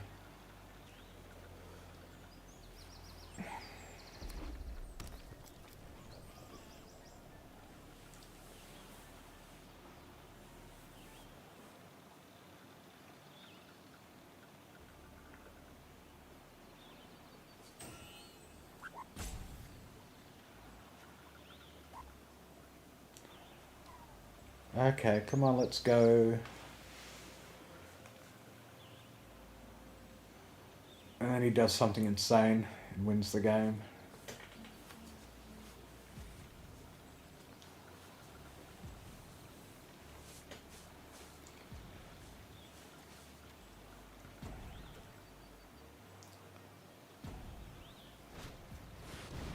Oh, crap.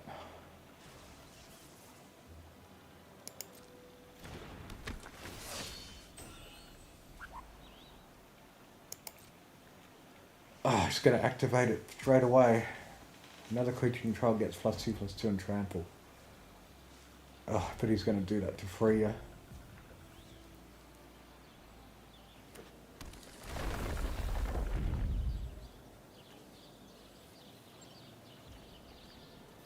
He's doing it on Furion. Yeah, it's going to attack with both.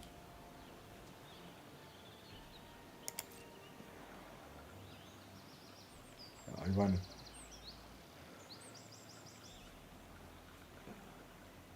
No, he chose not to attack. Alright, there's no point drawing a card and discarding one. Well, I guess it will mill me past a card, but... no.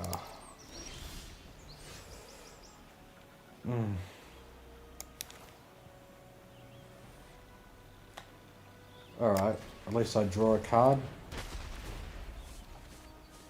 Oh, it's just an island. Okay. White Mage's Staff. On this one.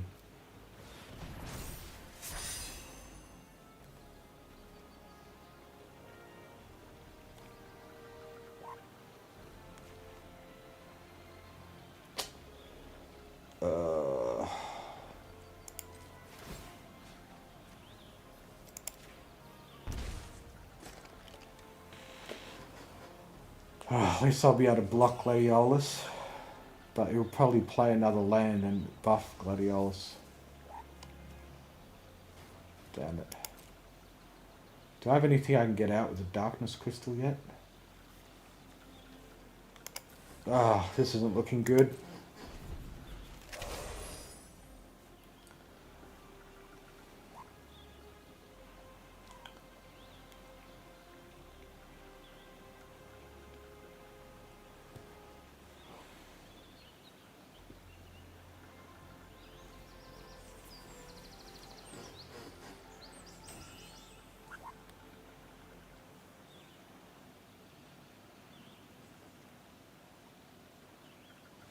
Yeah, I think I'm going to want to finish this stream before 5 AM so that my next audiobook comes out after this stream.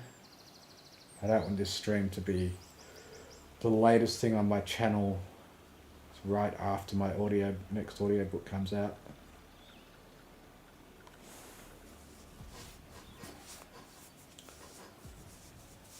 I was kind of hoping I'd get some views from just people interested in MTG, but I guess not. Still only got 2 views.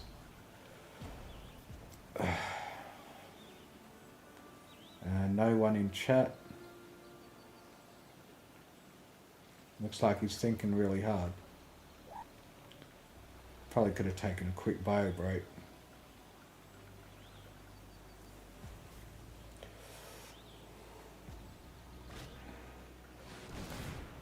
Oh, I got a feeling this is going to hurt, whatever this is. Oh, lifelink. Okay, it's just another black mage. Oh, here it is. God damn it. I was hoping he wouldn't have another land to use. He's going to be able to hurt me now. Oh, it's going to give it trample. Okay. I can block most of that with my wall.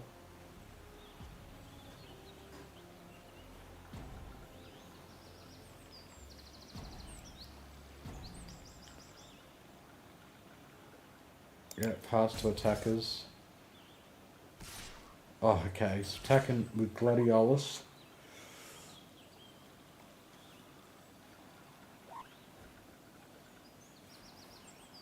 Whenever one target creature gets minus 9,999, overkill. Oh, bloody hell. Ah, it looks like he's screwed me. I'm dead. I'll die, draw a card.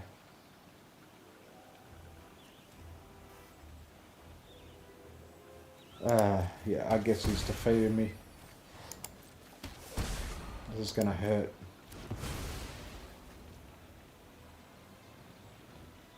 Blockers. Guess I'll block that.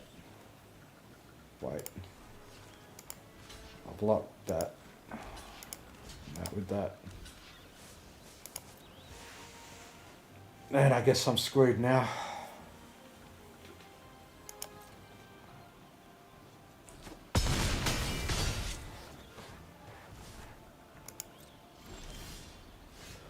Oh, and I just draw planes. That's great. Can't even make use of the darkness crystal. Guess all that's left is to just...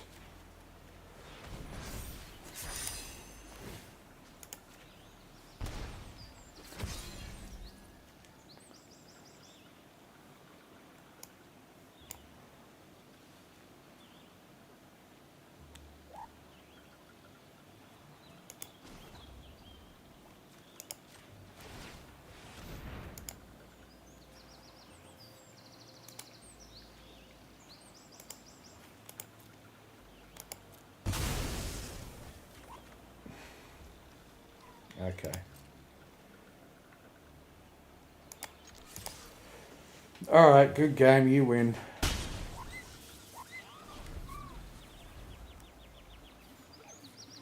Might as well. For all I know, I've got to attack with creatures daily, so might as well.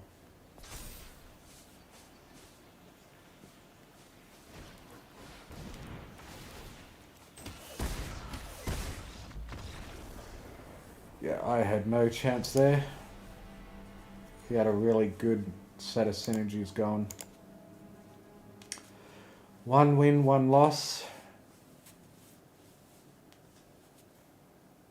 But I have time for 3 hours and 24 minutes.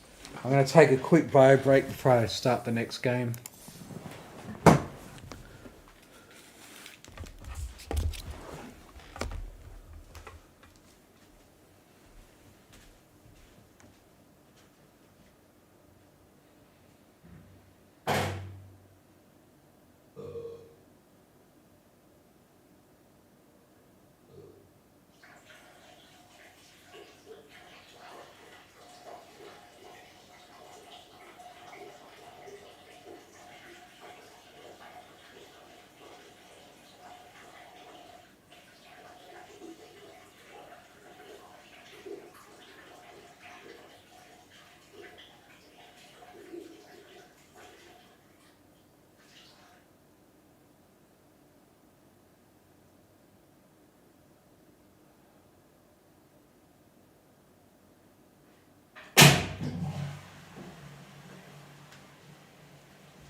Okay.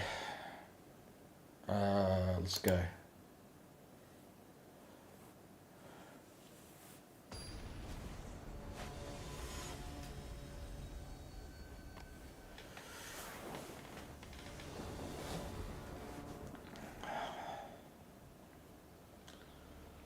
Alright, that looks like a pretty decent mana spread.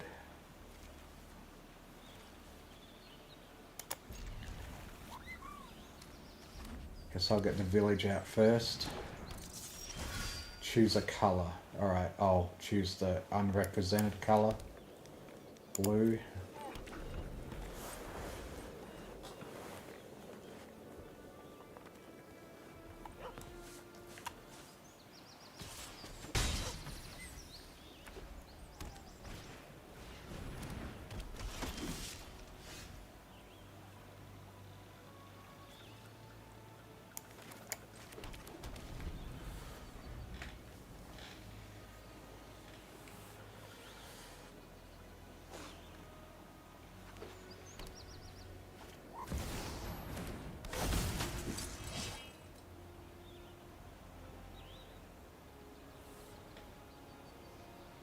Oof, okay.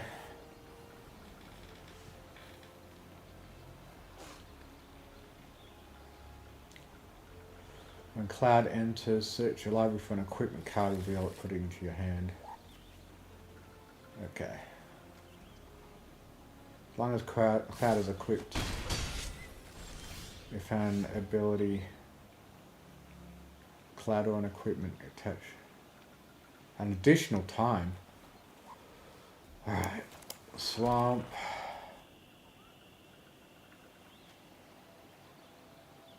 Alright, I think I want to get the Shinra reinforcements out first.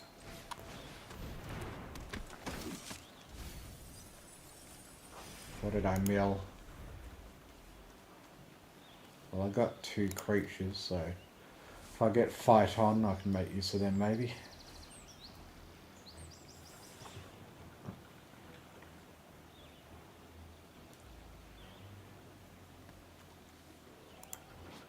Trino, Dark City. There aren't many nobles living here. The nights are long. It's a great place for thieves. Marcus Tantalus Thief, Final Fantasy IX.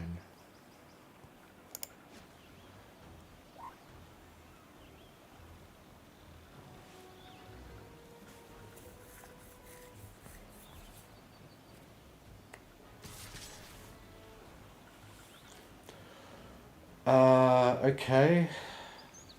He's probably planning to... I think you have to...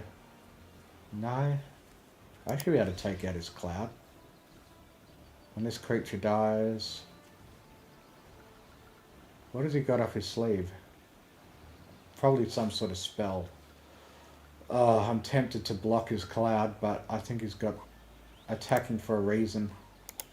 He's going to buff it in some way.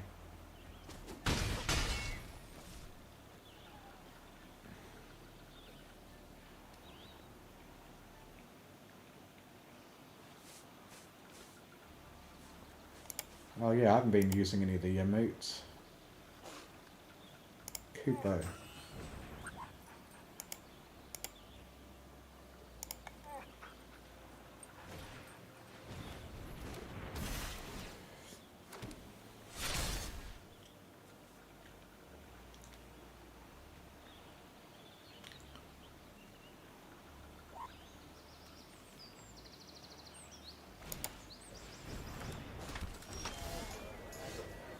Okay, Trino. Or do I want to get the Regalia out? Haste 4/4. Yeah, I think I'd rather get that out now than...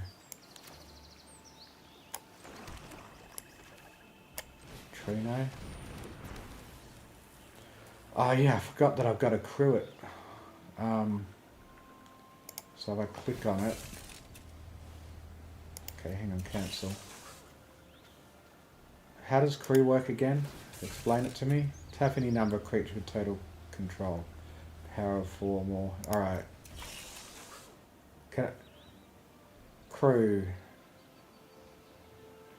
I think I can do that as a flash.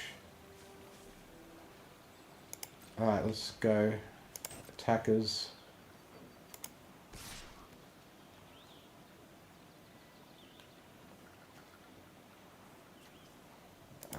I'll keep it as a blocker. Maybe be able to get Regala as a blocker.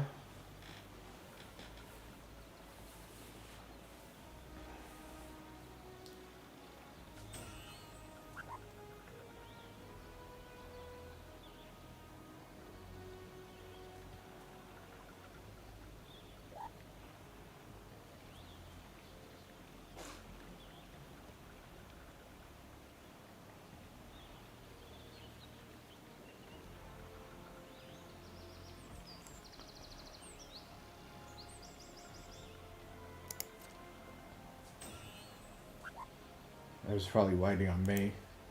Sorry. Oh, okay, he's going all out.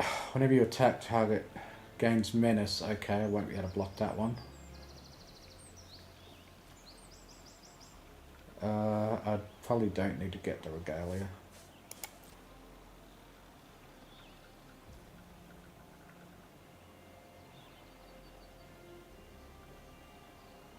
Pass to blockers.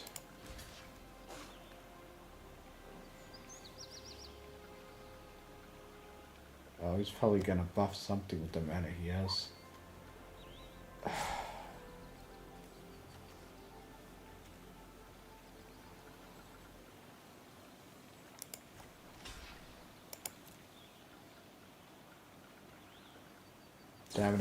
Damn it, I knew he was going to do something.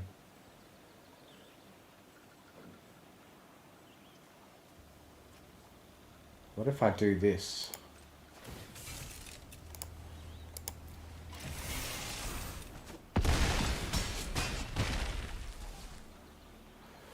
I wasn't able to block with it. Didn't matter.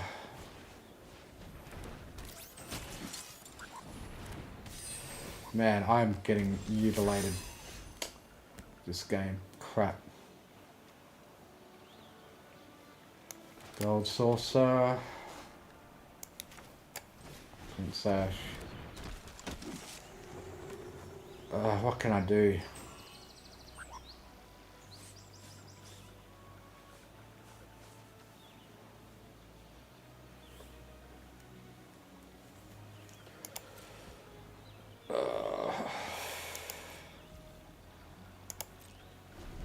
I don't think I have a chance.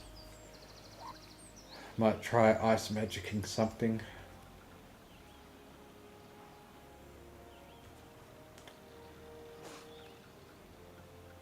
Is he going to attack?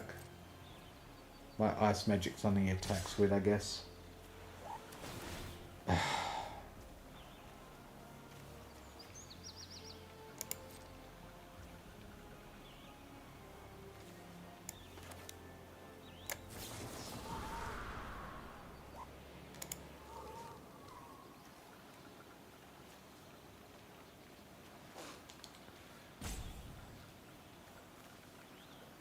Okay, I don't want. Give him Cloud coming out again. I'm screwed anyway. Whatever. Oh, what am I doing? I don't have enough for Blizzard Draw? Oh, whatever. I'm screwed.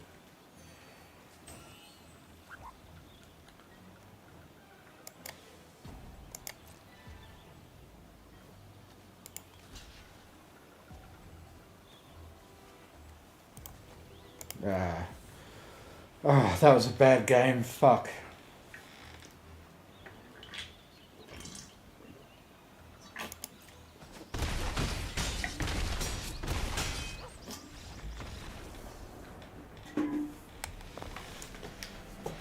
Oh, man.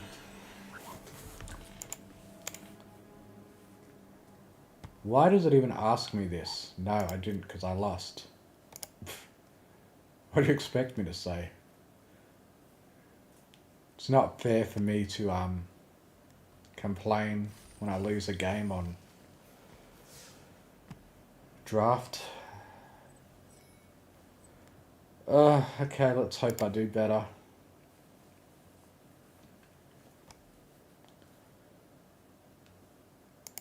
And I think I want to be less tired when I take the risk with a full-on sealed game. So I think I'm going to end this stream once this draft ends. I was hoping to do at least a second draft, but it's taking up too much time. It's getting too late. Oh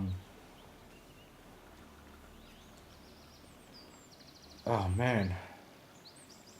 Alright, at least I've got a blue to play.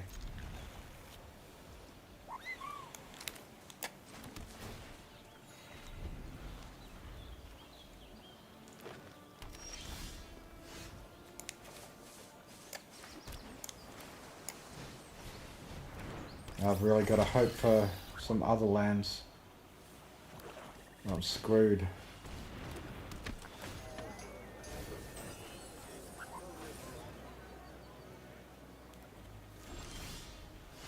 Oh, phew. I can do other things. Crystal fragments. Equip for 1. Let's do that.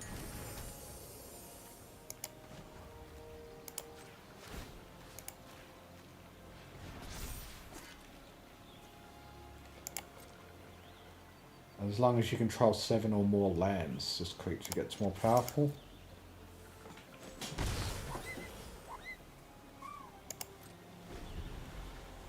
Human citizen, town greeter. When this creature... What game is this from? FF1. This is Cornelia, the City of Dreams. When this creature enters mill full of cards, you may put a land card from them in your hand.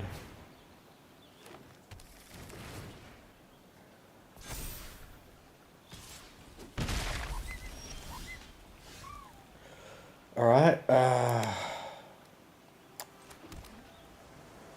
weapons vendor.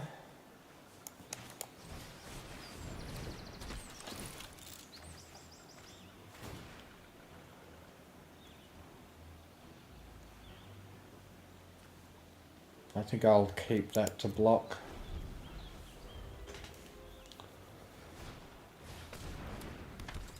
Oh, says you may search your library for a bird or basic land card. Whenever he attacks, put a 1/1 counter on target creature, then double the amount of 1/1. Ooh.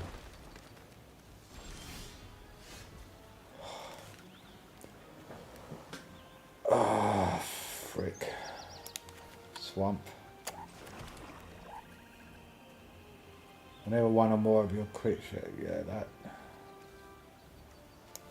Okay, let's get this out.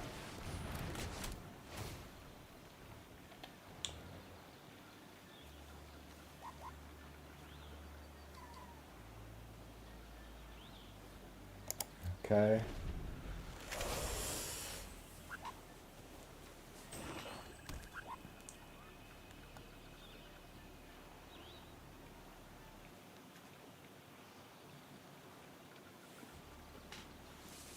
What are you gonna do?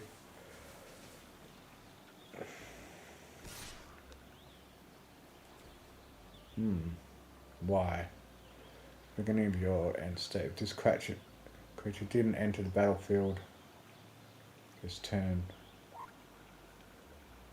So he has to attack with it or it goes back to his hand, I guess. Alright. I hope he doesn't have something. I guess I can block it with both. Just in case.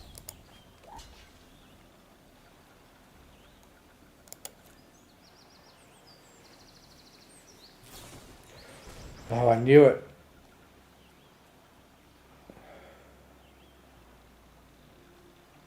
What else?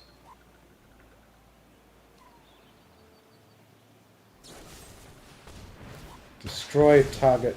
Damn it.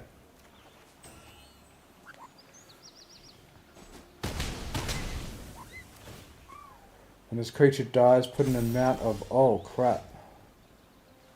Well... That's alright, because now I can do Ice Magic, return target creature to its owner's hand. And still have 3 mana for the greatsword.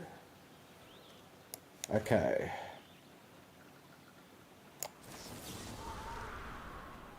Return target creature to hand. So that all those counters go to waste. And get this greatsword out. And this little thing. Pay 3 life. And I'll put it on my most powerful. Alright, this is looking good. Choose attackers. Alright, I think the balance of power's on my side this time. Oh, hope I make it to at least 3 wins. Ooh. Ooh. Okay, he has to attack for him to get the benefit from that. Has a...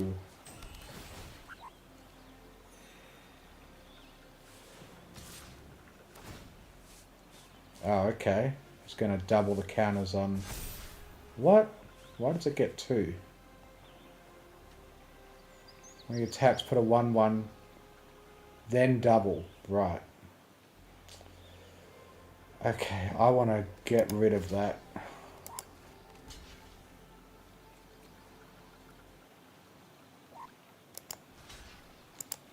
I'll do that.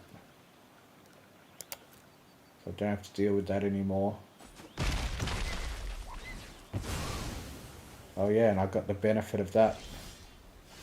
And I've drawn 2 extra cards from that ability now. Oh, target creature gets +2/+2 if I control 3 or more creatures, which I don't yet.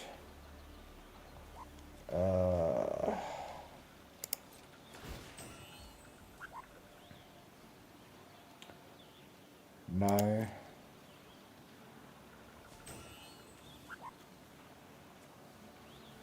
Alright, I won't attack.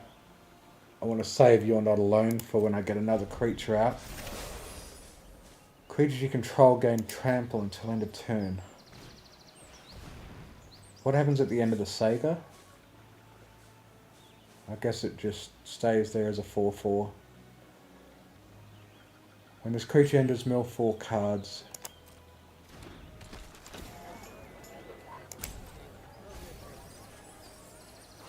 Okay.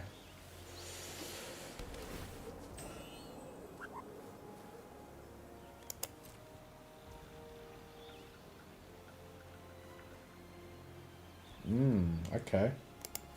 What are you going to do? Attack with that. I thought so. Now. Yep. I'll block with that. And then use You Are Not Alone.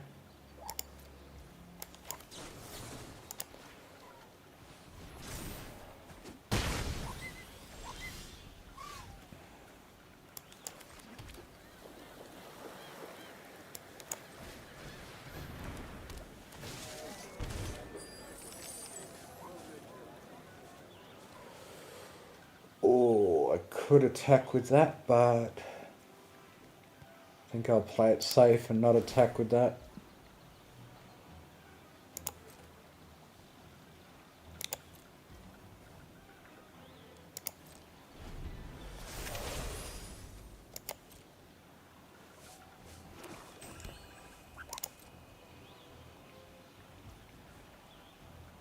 Okay. Oh, damn it. Just got a plains.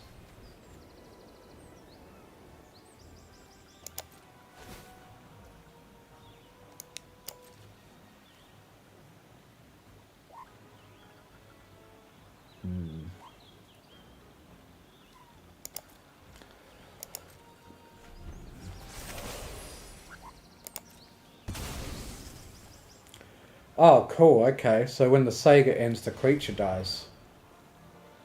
Ooh, Marlborough. Bad Breath. When this creature enters, each opponent discards a card, loses 2 life, and exiles the top 3 cards of their library. Okay, I think I can survive that as long as it does nothing to my creatures. I don't even have a card to discard, so one of those effects didn't affect me. Alright. Now what? That all you got? Come on, draw something good, damn it! Ah, stupid, useless swamp.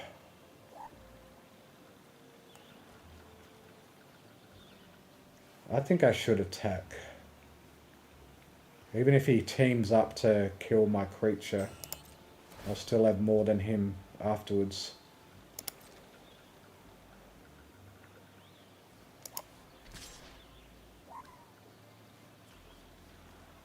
He's got some mana left, one card. Oh, but if I attack with this and he manages to kill it, I'm not going to risk it. Keep on the defensive for now. Look at the top 3 cards of your library. Resentful Revelation.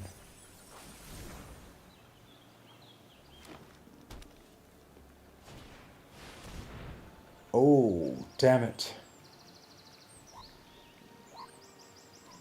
Oh crap, that could probably turn things around for him. Oh no. Come on, draw something good. Regalia. I don't know. Whenever a Regalia attacks, reveal cards from the top of your library until you reveal a land card.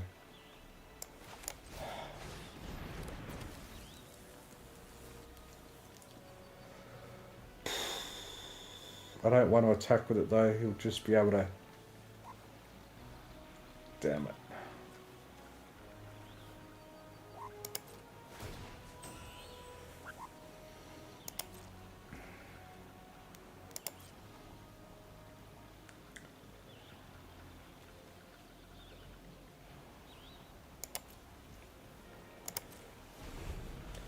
Bit of a stalemate here.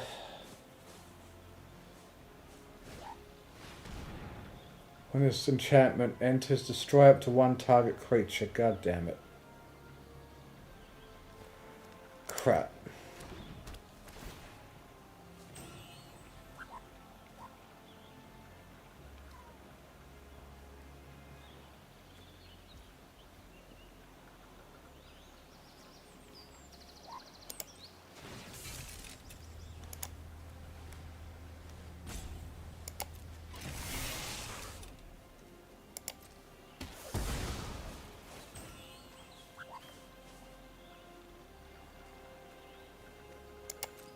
Probably no point to that. Oh my god, I'm only going to get 1 win, aren't I? Oh,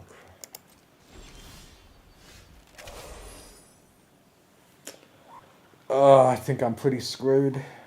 Hang on. So I can get this duck, knight, longsword.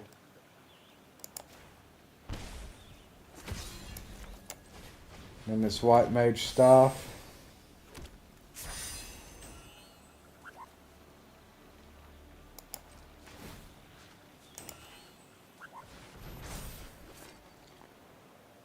I can use this 1/1 hero to pilot to Regalia.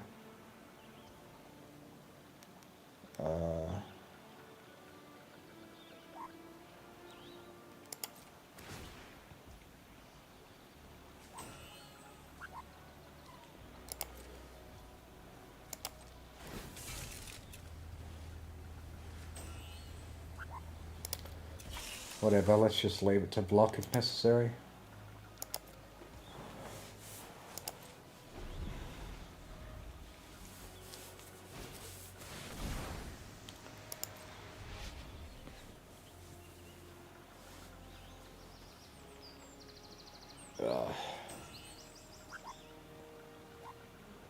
I was flashbacking it.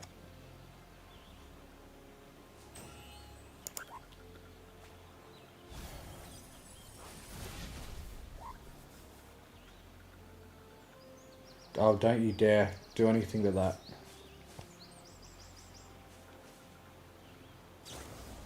Oh, piss off. Target creature gets -2. Did he kick it? Sacrifice an artifact or creature. Oh, he's probably kicking it. Oh, crap. Oh, he didn't kick it. Why not? He could have kicked it for just his town greeter. Maybe he made a mistake. Phew. Okay.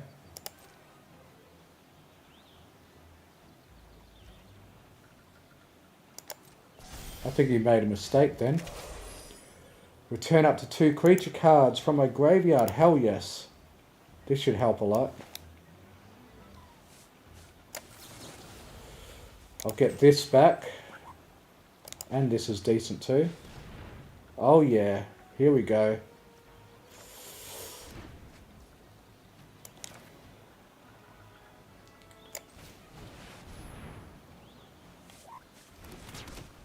Alright, I can get the Scorpion Sentinel out as well.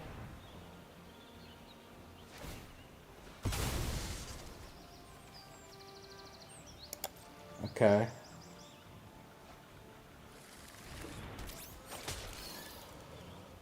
Alright, now what can I do?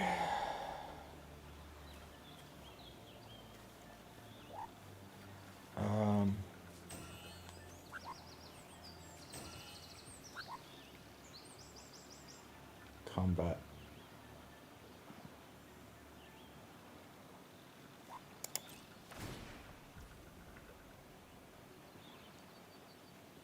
Okay, for my treasure, I guess I'll move the Dark Sword.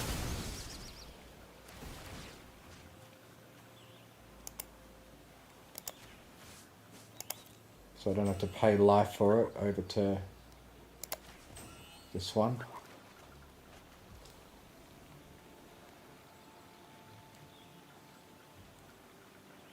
Is he planning to attack or am I? Is it? Okay, it's my turn to attack, but I won't. Let's just keep my defenses going.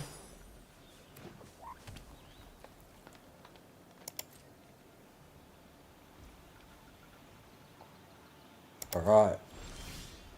Oh, damn it, just the planes. Alright, this can help me get through my deck, but I've got nothing to discard.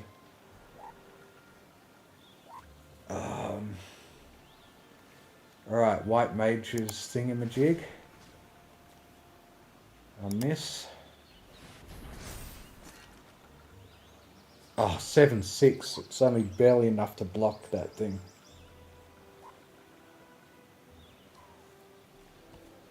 I guess I'll just keep being defensive then.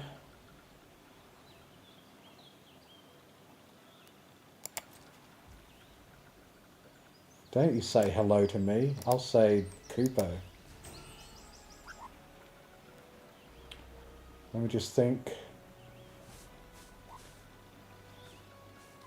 I shouldn't attack. Keep being defensive, probably. Yeah.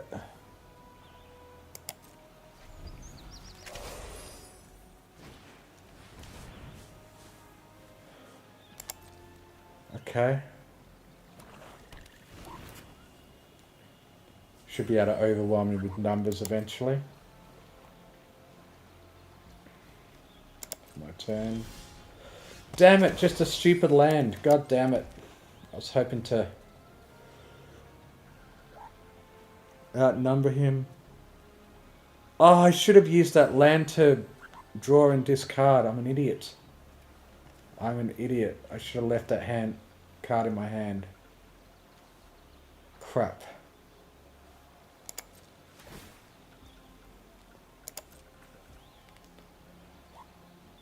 Stay defensive.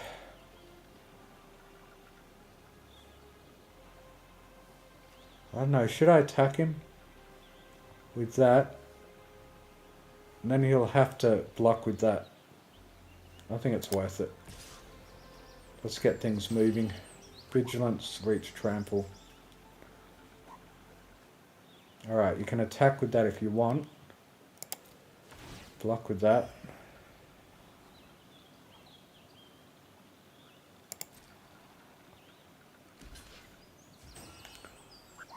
Okay.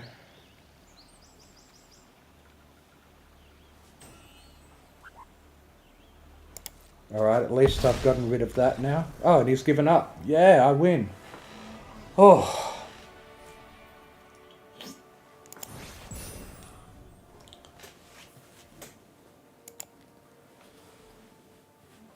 Okay, so I've got 2 wins. 2 wins isn't worth very much. It's a third win that really matters. So 2 wins will bring me up to 250 gems and 2 packs, which is still a bit lower than the value of an entry. It's 3 wins. I'll get a whole extra 750 gems. So the third win is the one that matters the most. At least I haven't done too embarrassingly bad. 2 wins and 3 losses is about... isn't too embarrassing.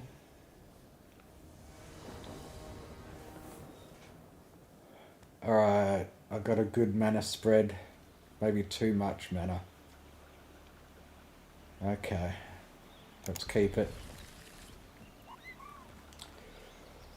We'll get the tap land out first.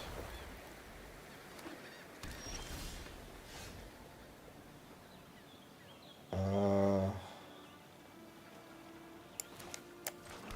get this out, draw a card, that'll be useful to start with. Oh, okay, I'm getting too many lands now. I'll get this dark crystal out at least soon. Crystal fragments.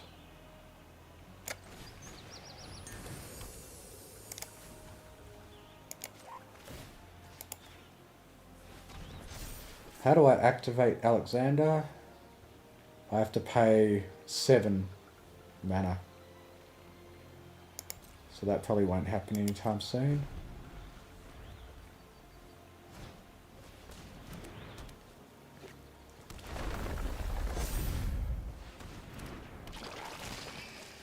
Each opponent discards a card. Alright, I can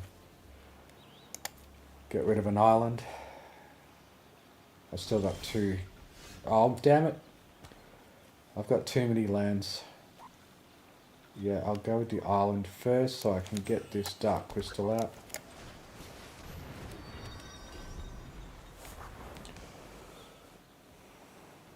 The non-creature opponent controls would die, exile it. Okay. Is it... so it will just be whatever next dies of his. So it could be something crappy for all I know. Gaius Van Belsar. Oh, god damn it. That sucks. Oh, he's getting a strong start. Trino. Alright, I got every colour I need. Damn, shame that comes in tapped. Does this come in tapped? Yeah.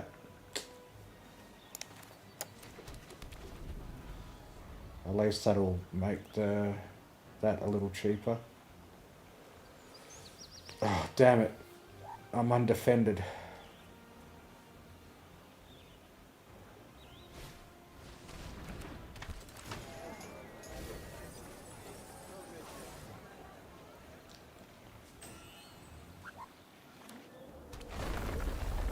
Oh, not good. Oh, crap. I think this is going to be a short game. Okay, what are my options? Alright, at least I can defend with that now. Get this out as a white. I think I need more white.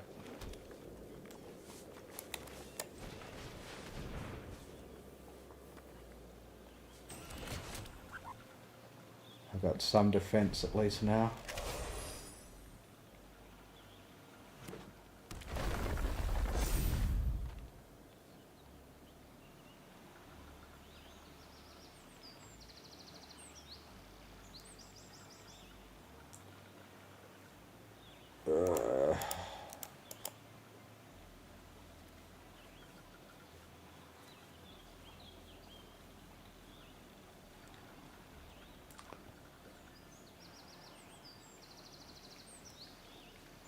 It's not looking good for me.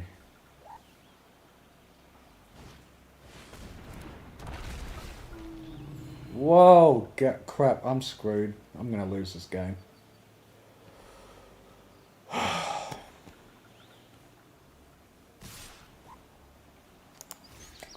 Alright, what do I get rid of?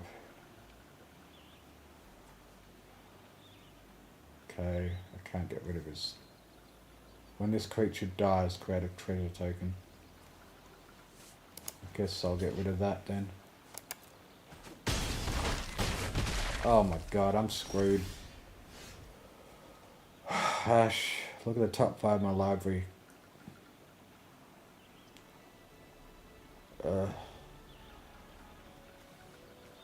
Oh, right. I can get these now. Each player sacrifices a creature token of their choice. Each player sacrifices a non-creature. But that'll cost me all my mana. Put target creature exiled with 2 additional 1/1 counters on it. Oh, I think that might be worth it. Bring Gaius out. Maybe.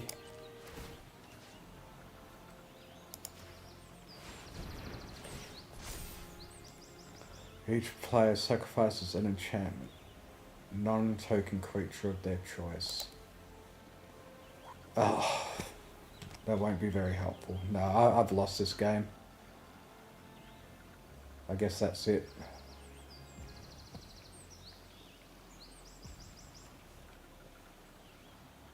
Oh, I've got to sacrifice one of my own. Oh, god damn it, I'm an idiot. Alright. That was really stupid. I didn't read the card properly. I'm doomed.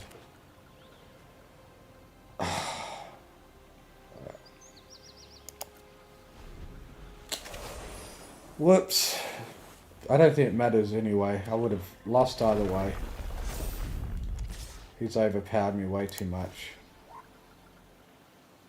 Yeah, I have to sacrifice. No, he's going to win no matter what I block. So it's over.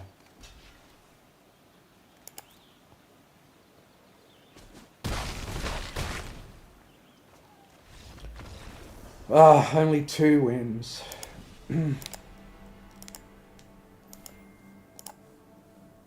Oh well, it could have been worse. I could have got 0 wins. Achievement completed, no takebacks.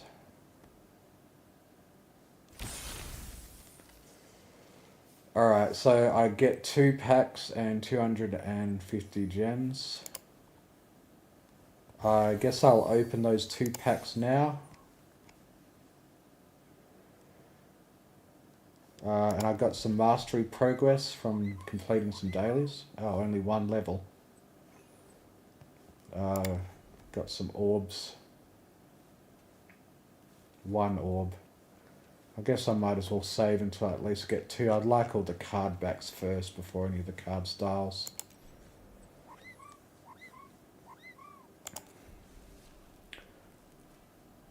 So I guess I'll open 3 packs. And then I might end the stream, I think. Oh wow, still a lot of firsts. Gone, Town of Ruin. Right, FF5. I don't think I remember that. I should remember that because I played 5 quite a lot. Land Town, this town. Land enters tapped, add black or green. Adventurer's Airship. Flying whenever this vehicle attacks, draw a card, then discard a card. Crew 2. Final Fantasy 1. Wild Rose Rebellion. Counterspell for 2 blue. Instant counter target spell. Not legal. This card is not legal in the following formats: historic, traditional, historic. And it's from FF2. Prompto Argentum. Haste, selfie shot whenever you cast a non-creature spell. If at least 4 mana was spent to cast it, create a treasure token. 2/2. And then we got Ice Flan. 4 and 2 blue. Creature Elemental Ooze. When this creature enters, tap target artifact or creature an opponent controls, put a stun counter on it. Island Cycling.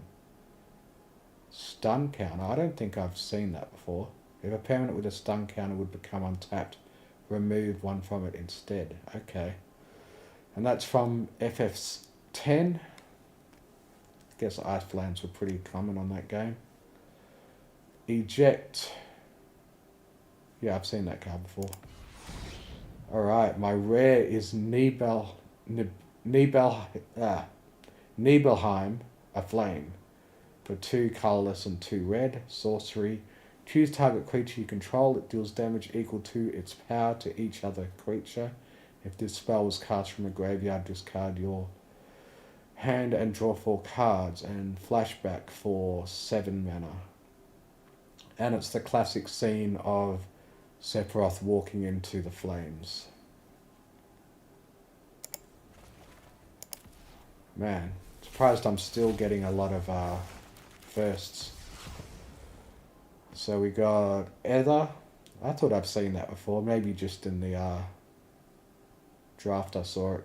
Exile this artifact. Add blue mana. When you next cast an instant or sorcery spell this turn, copy that spell. You may choose new targets with a copy. Sleep Magic. It's got Ico in the picture.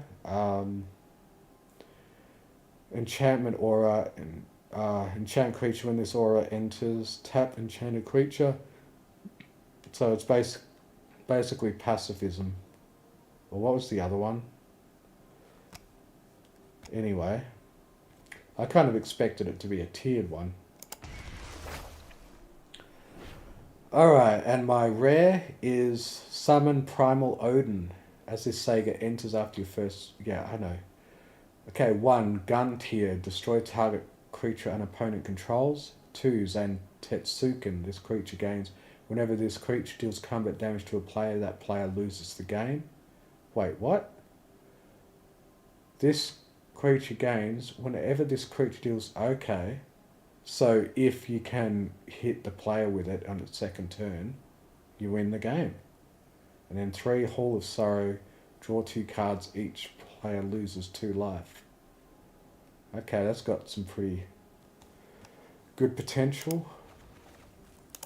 1 more, I think. Then maybe a gold pack. Waiting for the server. Looks like the server is slow. Oh, some sort of error. It doesn't tell me what the error is.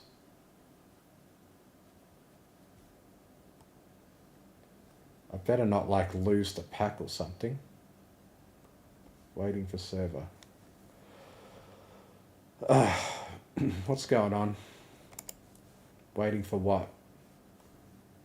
Are the servers being hit hard at the moment?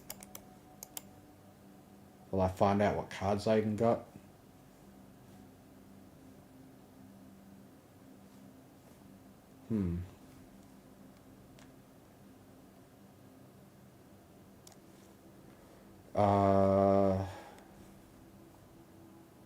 So how long are we at? We're at 4 hours and 9 minutes, and yeah, I want to make sure the stream ends before 5 AM. So my next audio book comes out after this. Okay, I guess I'm just going to restart the game. Exit. I wonder what kind of glitch might be caused from it. Come on, where's MTG Arena? I'm going to want to try to make sure the thing's working so that it actually helps me during a draft for next time. Okay, so I wonder if I've still got 31 packs, if it counted anything. Maybe their servers are just getting slammed hard from all the people playing. Unable to log in, authentic. Okay, reconnect.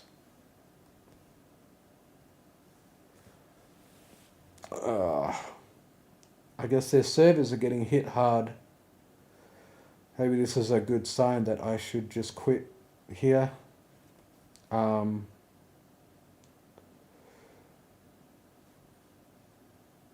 Yeah, I guess I might as well. Check status. What does that button do? Operational. Platform game. Logins, matches, social. June 10. Scheduled maintenance. So is something happening now? Past incidents. Currently operational. Reconnect.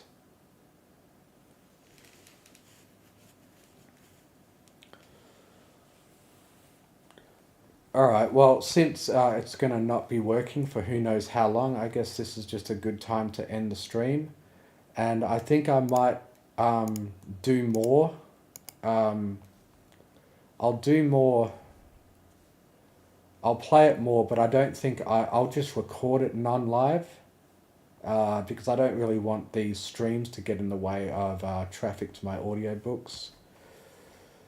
So I'll probably do some more drafts and a sealed, and I will record it instead of do it live, so that I can just upload it at a time slot that suits cooperating with the other content that's coming out of my channel.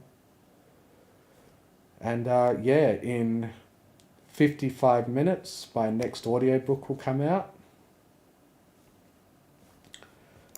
So thanks for joining me for this stream. I don't know how to have this add-on just minimize. I've got to turn it off in order to have it not block the background. So yeah, thanks for joining me. I'll do my outro, and I'll see you guys next time.